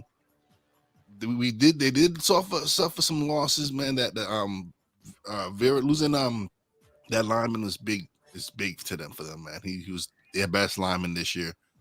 But I feel the Jets have too much for the Pats, and I'm actually going to go with the Jets. I can't even talk right now. Wise had a blooper earlier in the show, which I'm going to find when he tried to say the word discussion. Yeah, discussion.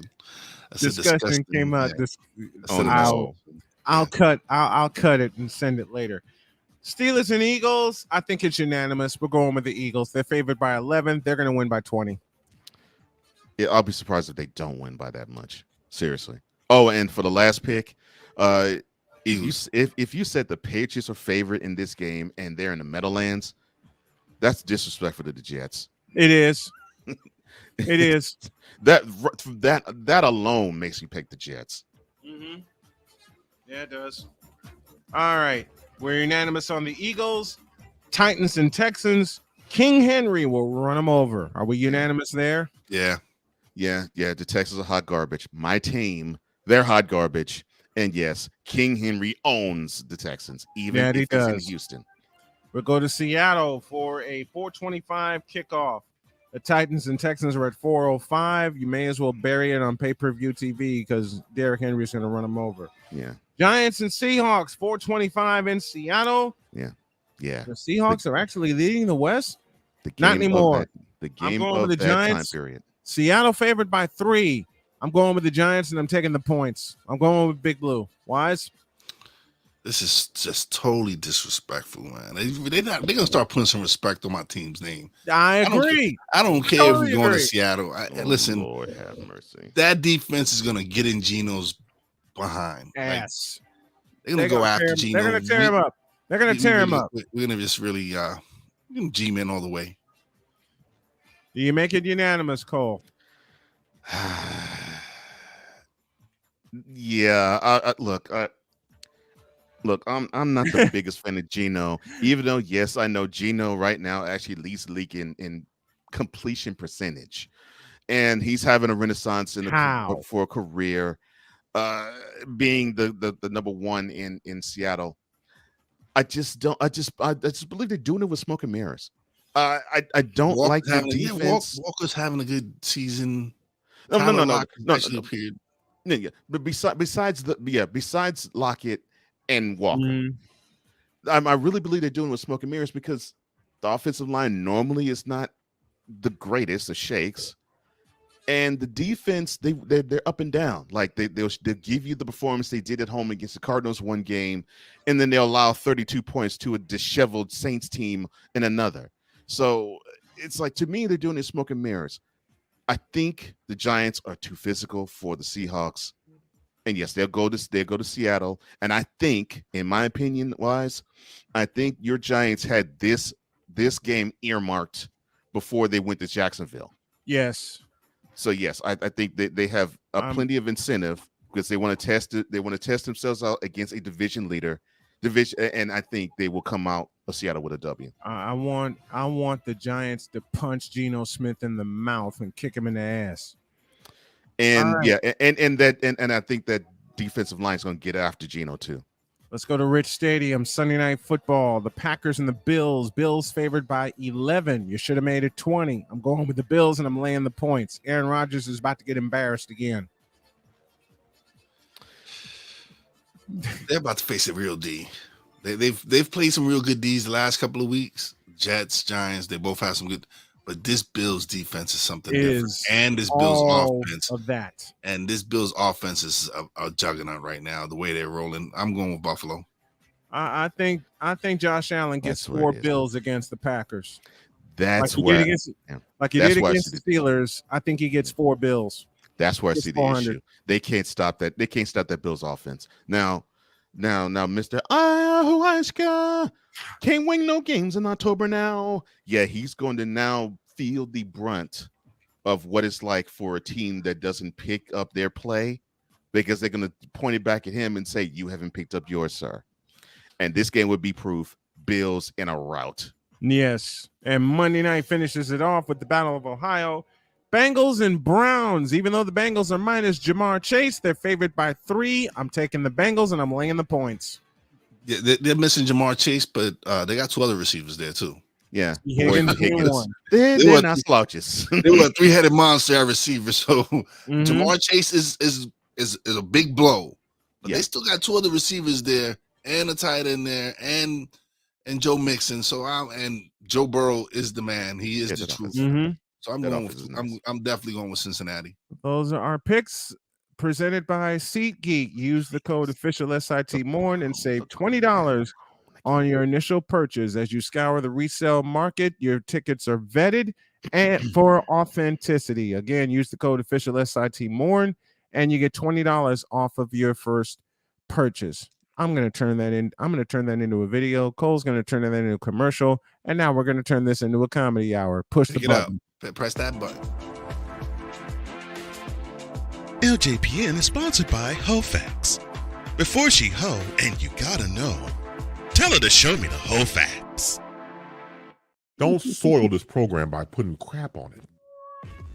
Joe Buck, I cannot take him. I just no dice. I'm glad Carlos Boozer finally took the kiwi off his face. It should be on your shoes, not your face. It's kiwi shoe polish, for God's sake. LeBron should come clean about his age. I wish baby Jesus that I had alcohol in this container because I need some after watching Screaming A. Smith. Baby Jesus? Really? 6 pounds, 7 ounces. Go tell 5 of your friends and 8 of your enemies that Chris Bass will be in the air. And here he is, sporting the record of the Chicago Bears, the one, the only Chris Bass, as we enter the Boom Shakalaka. Good morning, my friend. Good morning, gentlemen, and good morning to Rain Man. Good morning to the Mad Scientist, and good morning to Wise All and everybody there in the comment section. Good morning, good morning. Hearty Boom Shakalaka to all. Boom Shakalaka. Morning, my brother. It should be your voice saying "Boom Shakalaka" on NBA Jam instead of the voice that's there. Just that smooth voice, you know. Hey man, pay me. You know, you got that check. Yes, I'll deliver. Get that bag. That's what it's all about. Get that bag. Angry Black Man joins us this morning saying, "Pay Lamar Jackson." I'll discuss that on Monday. Man, there's that conversation. So many. We will discuss that on Monday. All right, Bass. It's a dangerous question, but I'll throw it. What you got? Sure. Well, thank you. I appreciate it. One thing we get off the bat immediately before we do the deep dive. I realize that maybe sometimes I do people disservice. So, for example, the person who should not be named, the person who gets on my nerve during my show, and we all know who he is. In fact, you guys have one too. Yep. Unfortunately, it's the same individual who now changes the dial to say, "Why don't you begin at 4 p.m. Central Time?" So this thing start over. Like everybody's stupid. So when I put out my notifications on Facebook, yes. Let me go around the box and let's start with Rain Man. Go around because maybe I'm missing something. Now, Rain Man, you put a notification on Facebook. Is there a time limit? Do you have like a certain time, like 9 to 9 or something like that? 9 a.m. to 9 p.m. Is there a time limit or is it just 24 hours? No time limit to me. I just put out when my show's on and when it starts and when it ends. That's all I put out there. Okay, thank you. Wise All, what about you? Whatever time I schedule it for, that's the time it appears. Mm-hmm. Cole Johnson. Just the start time only. I don't have an end time at all. Okay, thank you. Now my point is, this person, when I put out my notification, he says it's too early. Wait, hold up. I'm sorry, sir. Wait. Whoa, time out. Yeah. I didn't understand. Is it too early for you to put the notification? Like, yeah, you for real? I can't make this stuff up. If you don't believe me, go to my notification, and the Negro typed too early. Cocaine is a hell of a drug. That's an insult to cocaine. Oh my! It is. It makes no sense. How can you walk the earth and just be that stupid? You can't fix stupid. You sure you can't. It's an insult to cocaine. It is an insult to cocaine.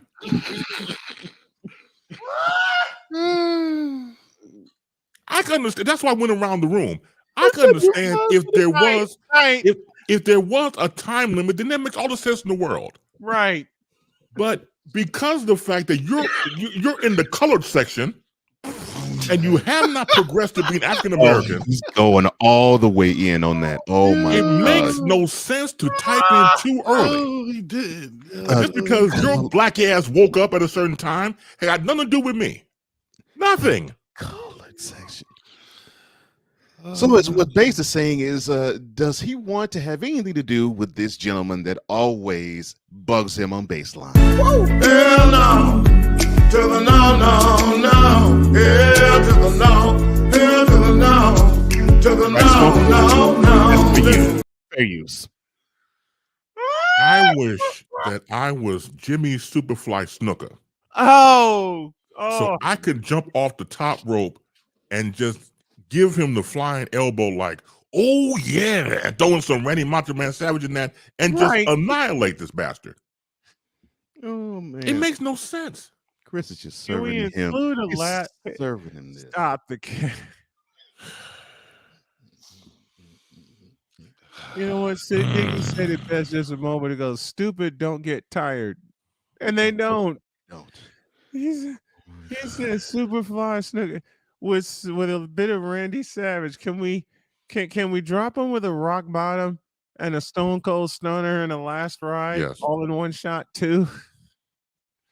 I can't do it. Oh my god! I can't do it. And then I realized too early. Right, it's too early. I'm like, okay, this is mother. Anyway, so I realized that I think even though it's not advertised, right, there has to be a place for stupid people. We don't know because we're not stupid, so we don't know anything about it. It's like a secret club society. Oh my gosh! So I come to the conclusion that he graduated from SU, stupid university. I'm with Victor.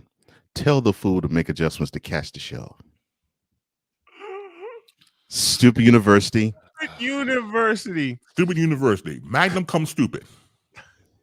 Oh, so we got another fraternity. Me find me, yeah. Lord. Me find me. No, he wanted No, come I near know. me, find me. No, I know. I just say he has another fraternity now. Okay. Magnum cum stupid. Right. That's what I'm saying. That's why I put it there. Yeah, Magnum cum stupid. Yeah. And all the stupid ass letters that go along with graduating high honors of being stupid. I can't do no more, man.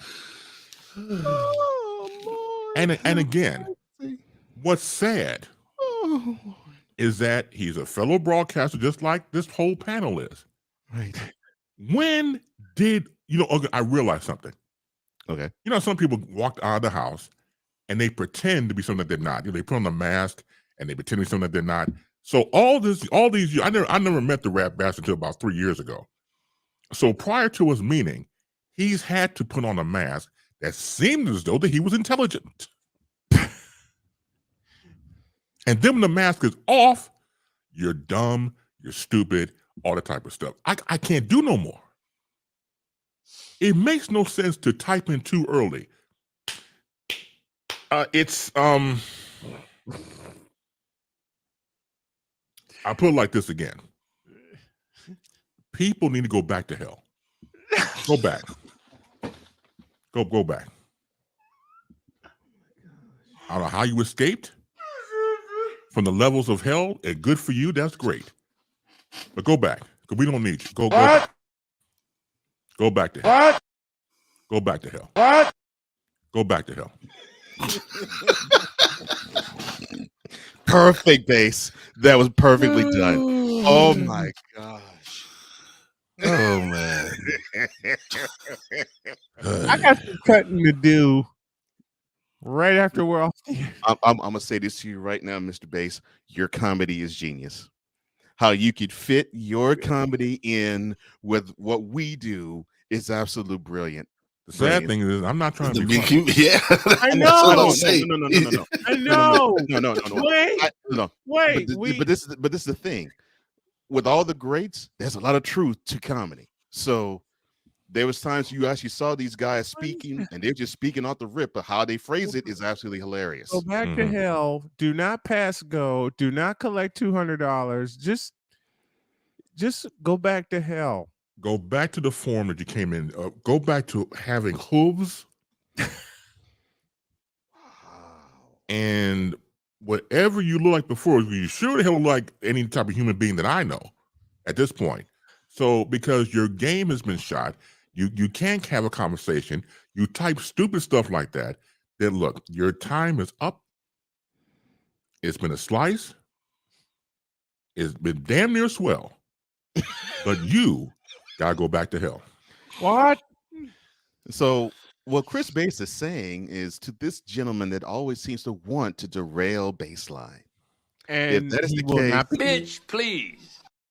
he will not yes. be named, but we know who he is. Give me Red Fox again, please. Bitch, please. It hurts your soul. Yes. It hurts your soul. I mean, it hurts my soul. I can't. I'm Pontius Pilate. I can't. I wash my hands. I can't. I'm sorry. And, it's just one of those things. So I'm sorry you have to deal with that on a consistent basis. Well, I think certain people just crave attention. They do. Yeah. We gotta figure. Look, if you came from hell, what kind of attention you gonna get in hell? Oh, no, it's you and like a million other damned souls. If you came from it, oh my. So when you escape hell and you came to earth, you get all this attention, you get all this food, you get all this luxury and everything else. You get buck wild. Oh Lord, have mercy. Yes. Oh my gosh. Oh Lord. No, good Lord. Oh I kid my. you not. I know you don't. I know. Oh my goodness. We know you don't. Hold up. Oh my gosh. Damnness of shame. It really is. Lord. How can someone derail a show talking ill about a guy like Space is doing? My friend Derek said it best. Yes, that just happened. If you gosh. If you escape from hell, kudos to you. You see all this food, you get all this attention, you go. Yeah. You go buck wild. That's what happens. But see, you overindulge, you overengage, and you don't want to go back to hell. But I got to start I got to talk with some priests and some spiritual leaders. Ominos Dominos, baby. Right. Yeah. Ominos Dominos Society. Right. Ominos Dominos. Oh my gosh. And we have to take these individuals and put them back to hell where they belong. They really do. And that's become my mission. This mission. Should you accept it? Yeah.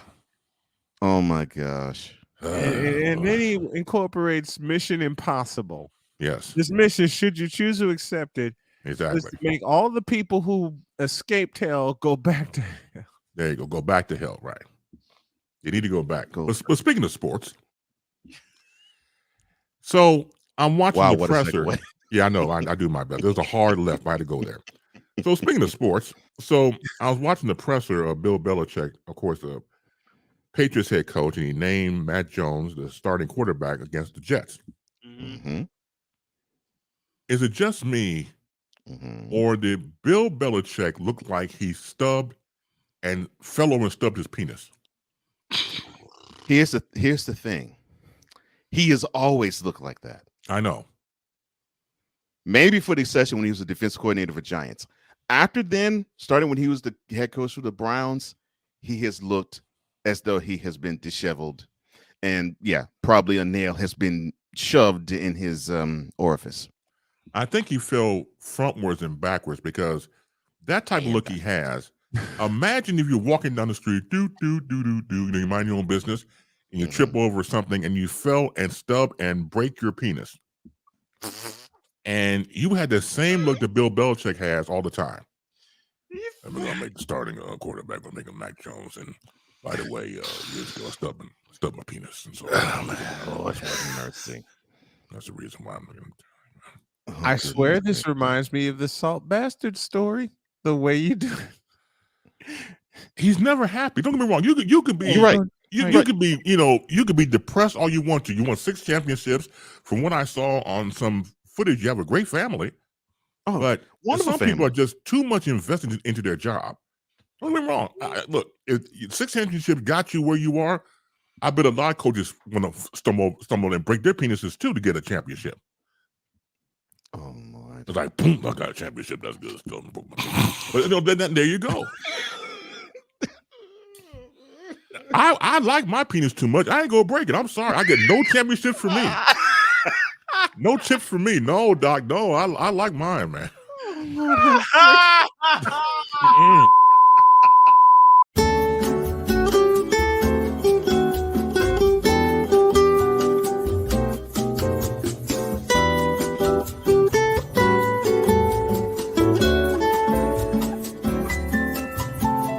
We are experiencing technical difficulties. Please stand by.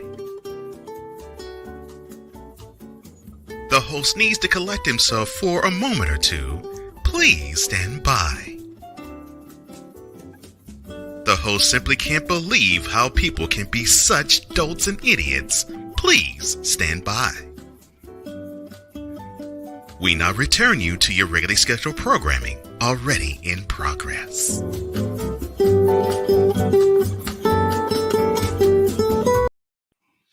Yeah, I need that. I need that. Good. I need that. Calm waters and everything else. I need that. Need that. All right. Need that. Now I haven't see seen right that. there. Now, right there with this, the mad science you just game. did. That's nice. See, look at the waters, it's nice and calm. That is nice penis water. You can go in there and just relax yourself. You'll be nice and relaxed, and it's calming and everything else. He did not share. Penis water. Wow. Yes. Oh my gosh. That'll do it.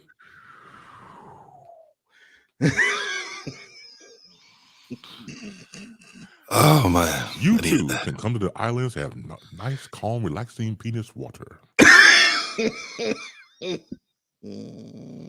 Step inside the penis water and make sure that you don't urinate in the penis water.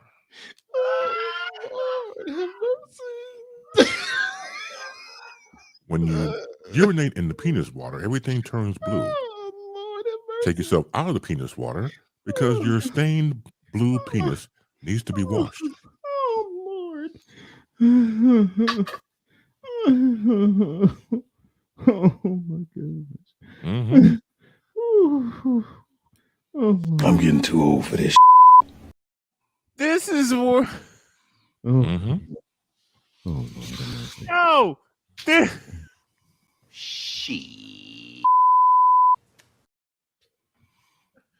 It's to relax you. It's relaxing, man. Oh Lord. Just like jumping in Lake Minnetonka. You think about it. Oh, Lord. Ladies and gentlemen, this is what it looks like when a broadcast goes through a first round knockout. Hey man, I'm just trying to help people. We know.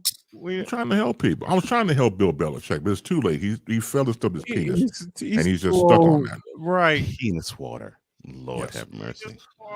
Lord have relaxing ebb and flow of penis water. Yes. Oh, the conversations we have on this show. Yes. Yes. Off the rails doesn't even come close to talking about how this is. Oh, I mean, off the rails is light. Yes. Maybe you should make like Cole. Maybe you should get like a train footage of a train wreck. I definitely could do that. Oh yes. Because that's whenever we go off the rails, that's what you play. This is what happens. Yeah, I could do that. And okay. We got some time. I'm sure we probably will go off of rails some more before base goes. All right.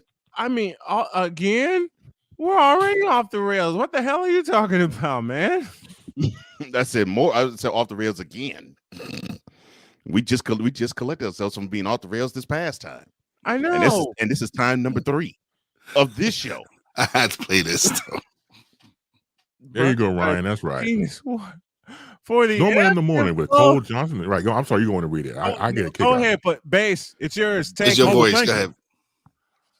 Snowman in the morning with Cole Johnson is brought to you by Penis Water for the ebbs and flows of life. Trust Penis 15 water. I call it Penis 15. I know it's Pen 15, but there you go. So that would be the first base commercial. Okay. Very creative audience. That's all right there. Exactly. The chat is really creative. There you go. And they will give you ideas. The chat is the reason we're growing, okay? Ryan McCoffey, I love you for that, man. Because it's not okay. Thank you, Ryan. Oh my God. Now it's the penis water. Penis water. Oh my gosh. Gotta look. This is why I love. Is this on the level? Is this on the level of gotta go, gotta hoe? You can put it on the same category you want to. Darn near close. It's close. You can't really You can't just baseisms are just they're all unique in their own special way. I mean, we come up with stuff, yes, but when bass comes on, and Cole, how you expertly described some of the things we come up with as we throw it to try and make something stick. Yeah, you just don't know what sticks. This man comes on every Friday morning, and it's like he says to himself, okay, what am I going to throw? What am I going to throw? And as soon as the opportunity arises, Nolan Ryan fastball to the wall. But that's the thing. I don't even think Bass knows sometimes what he's going to come out. No, he's right. I have no clue. He has said that to me. Yeah, I have no clue. When it was they just come out. He's definitely said it to me. He's definitely said it to me. Bass said that to me when we were working at PSI. He just looked me straight in the face and he goes, I don't know what I'm gonna say. No, I scare me, and that's scary. And then one day I said to myself, I gotta beware. I don't know what Bass is gonna say. And as soon as I start giggling, that's when that's the second time he throws. They used to call me Crazy Joe, but now they call me Butt Man. And I lost it and walked out the door. No doggone sense. Bill comes up to me and he says, "Are you all right?" And I'm crying. Bill says, "Are you all right?" I said, "Bill, I'm fine. I've just been laughing for the past 20 minutes." I thought he was about to have a heart attack. I mean, he was over there, laughing so much. I was like, he's having a laugh attack. Bass looked at me with a straight face. Right, because I don't think I'm funny. It's just that's how I operate. But if I bring joy to people's hearts, then I don't mind doing that. I don't mind making people laugh and stuff like that. I give you a perfect example.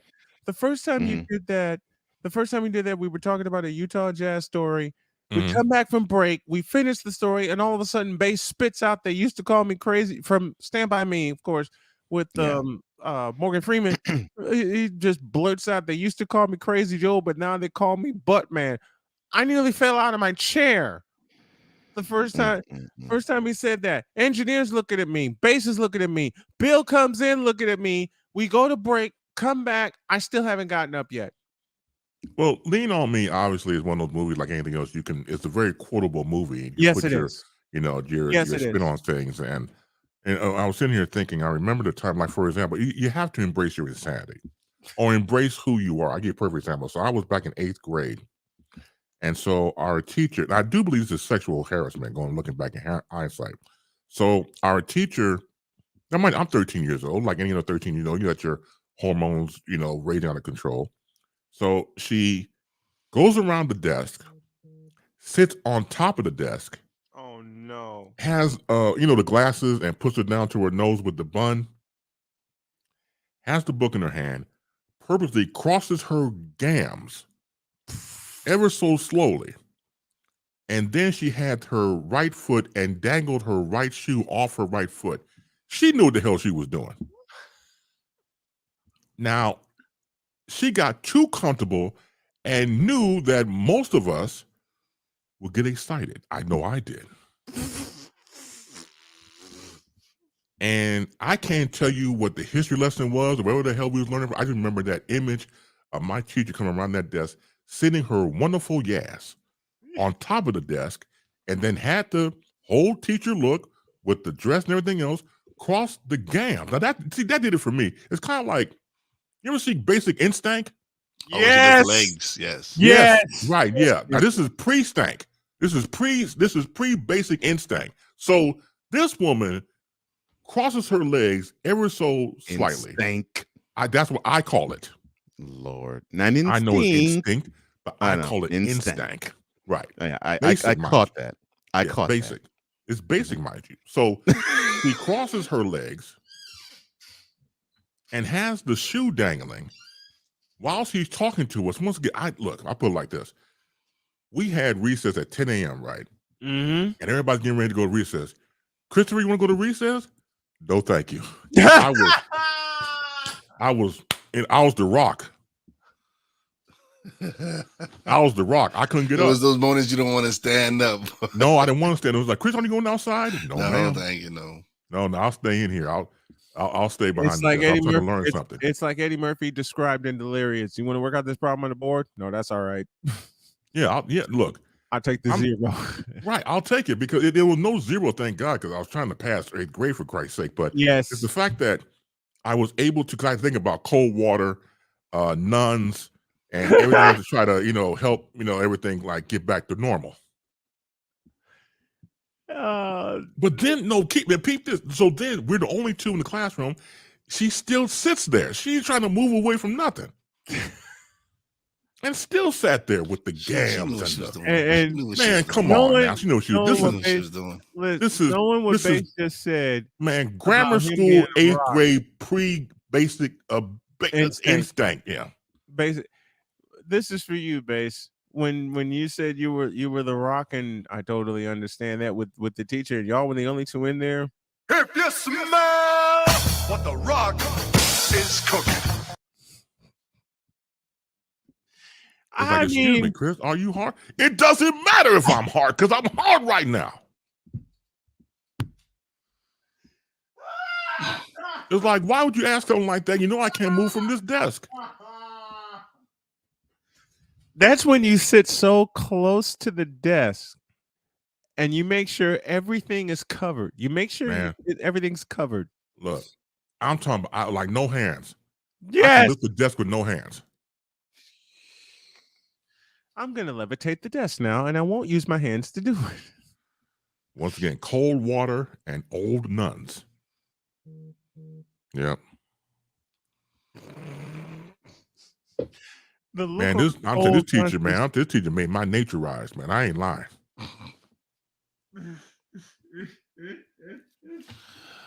Oh man, Cole, you muted. Cole. I think Cole muted himself by accident. No, I muted myself on purpose. Oh, that's but I was saying out loud. Yeah, I think the teacher wanted to make your nature rise, and she did. It's unfortunate that you have. It's unfortunate you have these teachers in the classroom now.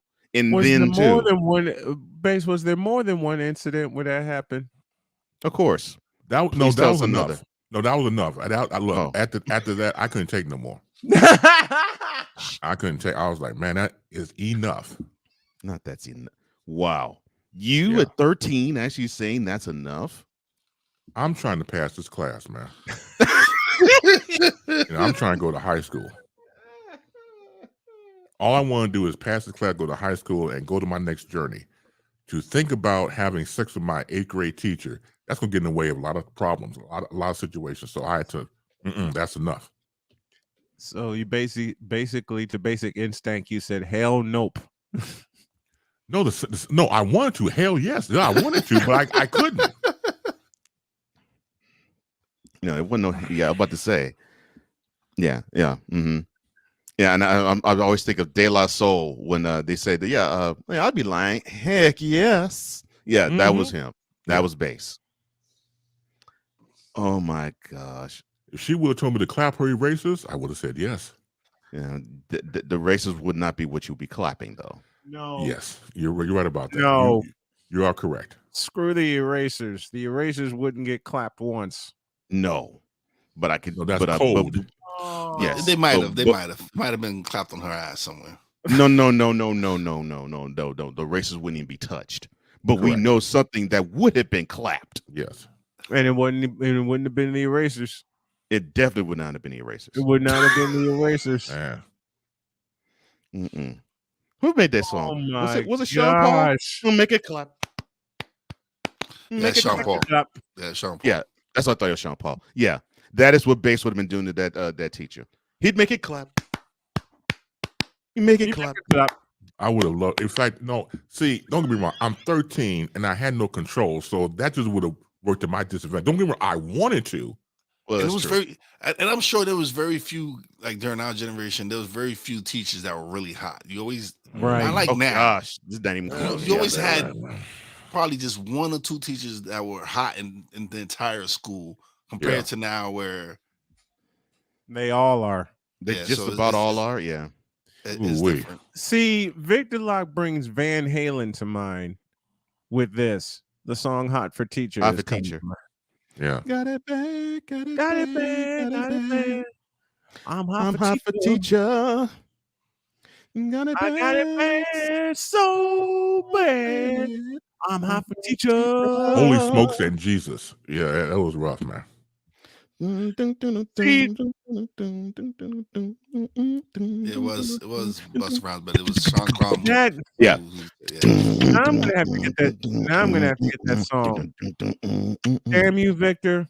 Now I'm gonna have to get that song. What can you see? I'm sorry, my bad. Oh, hell, man. Yeah, see, stuff like that. See, when I was a kid, next to going to see the Kung Fu movies, I would go try to watch. I would go try to watch Pam Grier. Foxy Brown, yes. Yep. Foxy Brown, yep. Man. Sit down, Waldo. Lady. Man, don't even look. Right. Pam Grier. See, that took care of things. What is Walter saying here? What is Victor saying here? No, you said his name. Oh, man. Yeah, that's all right. He know who he is, rat bastard. I invoked the Satan's toenail, so I'm sorry about that. Oh, God, no, he didn't. Good grief. Yeah. Now this. Hot. Let's go getting back to Miss Grier. So they would have like the Pam Grier Film Festival sometimes, like 3 movies in a row. Mm-hmm. It's the same place I go watch, my Kung Fu movies. So I would go with my guys, my fellas, to go see the Kung Fu movies at other black films, but Pam Grier, I had to have all to myself. I did not go with the guys. She belonged to me. So I would go on a Saturday afternoon, get my popcorn, hot dogs, and drink, and then go sit up front. I don't know why I did that. I was just stupid. And I would look up like this, watching Pam Grier on the screen. Now, I had a bad neck ache for a while, but it was worth it. It was worth it. It was worth it. Anytime you get to enjoy Pam Grier, it's worth it. Yeah. Pam Grier made a man out of me just watching your films. Yeah. Oh man. Gosh. All right. We got to go. But All Chris right. Bass, thank you for everything, for every Friday that you come on. We love you. We adore you. We thank you for coming on each and every Friday with the wildness that is the Boom Shakalaka. We love you, brother. Thank you so much. Well, I love you guys more. Thanks for allowing me to extemporize and keep your head up and continue to do a great job. Thank you. All of you, to all of you in the chat room, and all of you here, the panel here as we depart. Have a great weekend and enjoy yourself. Thank you, Bass. So much. Enjoy yourself too, brother. Thank you. All right. Love you, brother. Peace. Don't soil this program by putting crap on it. Joe Buck, I cannot take him. I just no dice. I'm glad Carlos Boozer finally took the kiwi off his face. It should be on your shoes, not your face. It's kiwi shoe polish, for God's sake. LeBron should come clean about his age. I wish baby Jesus that I had alcohol in this container, because I need some after watching Screaming Nate Smith. Baby Jesus, really? 6 pounds 7 ounces. Go tell 5 of your friends and 8 of your enemies that Chris Bass will be in the air.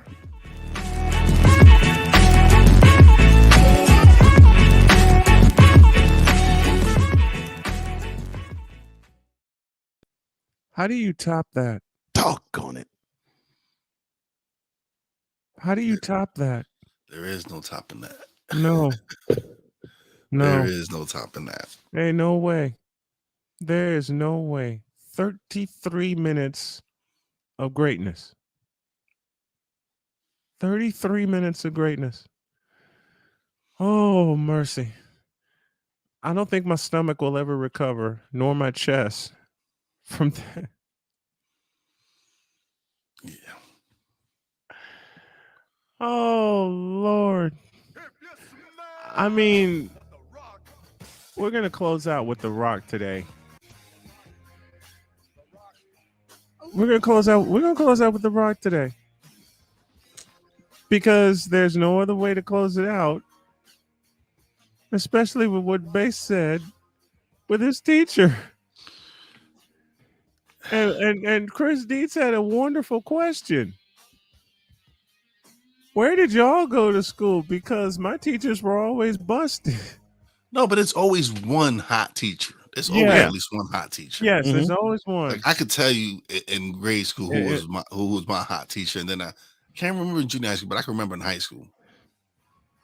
I can remember in high school also. I went to a Catholic grammar school. Something. Wait, what? I wanted to debut something, but I can't do it yet. But go ahead. What? Not ready? Can't debut. It's not ready. Debut now. It's not ready yet. Okay. It's not ready yet. About a couple minutes. All right. About a couple minutes, maybe 3. Okay, we can kill 3 minutes. Yeah, we can kill 3 minutes. But it's like you said.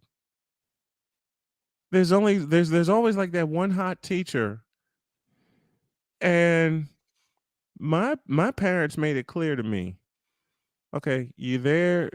What's the phrase?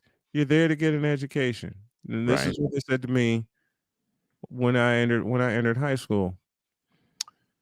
Then I got introduced to a couple of teachers' aides, and part of that changed. Yeah, no, and it's always the teachers' aides that were so nice to me. Yeah. And they were, how did an ex describe it? They were so touchy-feely. Yeah, I know that conversation you had with your parents back in the day saying, you're there to get an education. You saw that teacher's aide. You were like, Modem! Exactly. Exactly. Say that again, please. Say that again. And it's like you would think when your parents are saying that, you saw that teacher's aide. Say, Brian, you're there to get an education. Modem!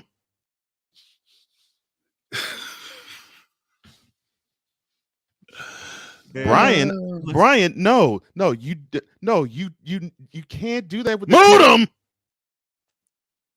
Your brain was just thinking that. Yes. Look, son. I know she's fine and all, but no, man. Modem. I could never say that to my dad. I could say it to my mom. No, yeah, same. I couldn't really say it to dad either. I can never say that to my dad because the lip be swole. Yeah, the lip be swole. The lip will be swole. It'd be swole either way. My mom didn't play. My mom smacked me one time. No, my mom didn't play either. My parents didn't play, especially my dad. If I ever said Moodum to my dad, my lips would be swollen, his foot would be in my ass. Period. My mom didn't play, but she didn't have to. My father would just get in that behind. Mm-hmm. Thank you. See, I had an older sister that she did the dirty work for her. So. All right. See, those teachers' aides. Mm-hmm. Those teachers' aides changed your whole perception and your whole purpose. Yeah. Okay. Yeah. Because you go to school every day wanting to see them, right? Mm-hmm. You go to school every day. You want to see them, and then when they don't show, it's like, oh, and you're moping around school, and you're just going through the motions, and your teachers are like, "Are you okay?" "I'm fine. Leave me alone." Because you didn't see your favorite person. Like, Brian, you're fired. Exactly. Exactly.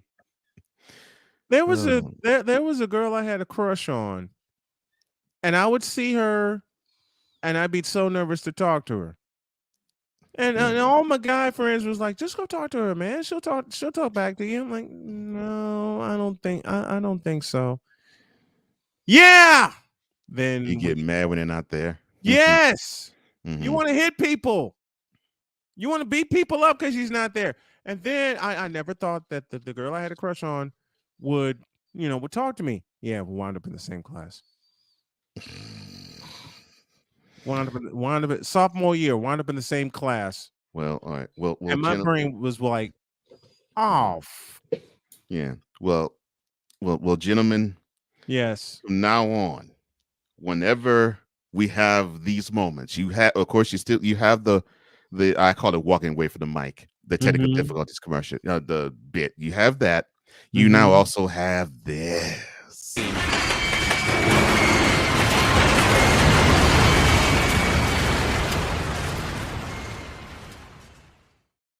See, that's good. I love it. That's what I want. Yeah, that works. I love it.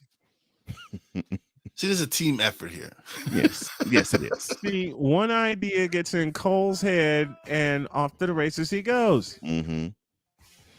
I wanted to unveil it before you wrap base up. I was like, doggone it, because I knew base was going to say one more thing that was going to be off the outlandish, and I was like, oh, I'll debut it right before he goes. But of course, we could do it next week, though. Yeah, we'll do it next week. I'm sure you'll go off the rails at some point next week.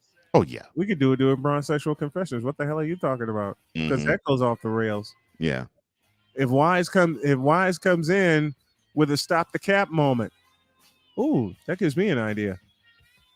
A stop the cap moment by Wise. You got your next project, Cole, and we gotta go. Have a great weekend. God bless. Remember to make your next move your best move, and always remember, if your dreams don't scare you, you're fired. Shut up. That they are not big enough. Dream big, do bigger. We're out of here. See you Monday. Peace. Oh my gosh. Oh, women and men. Why is it that we have this need to clash?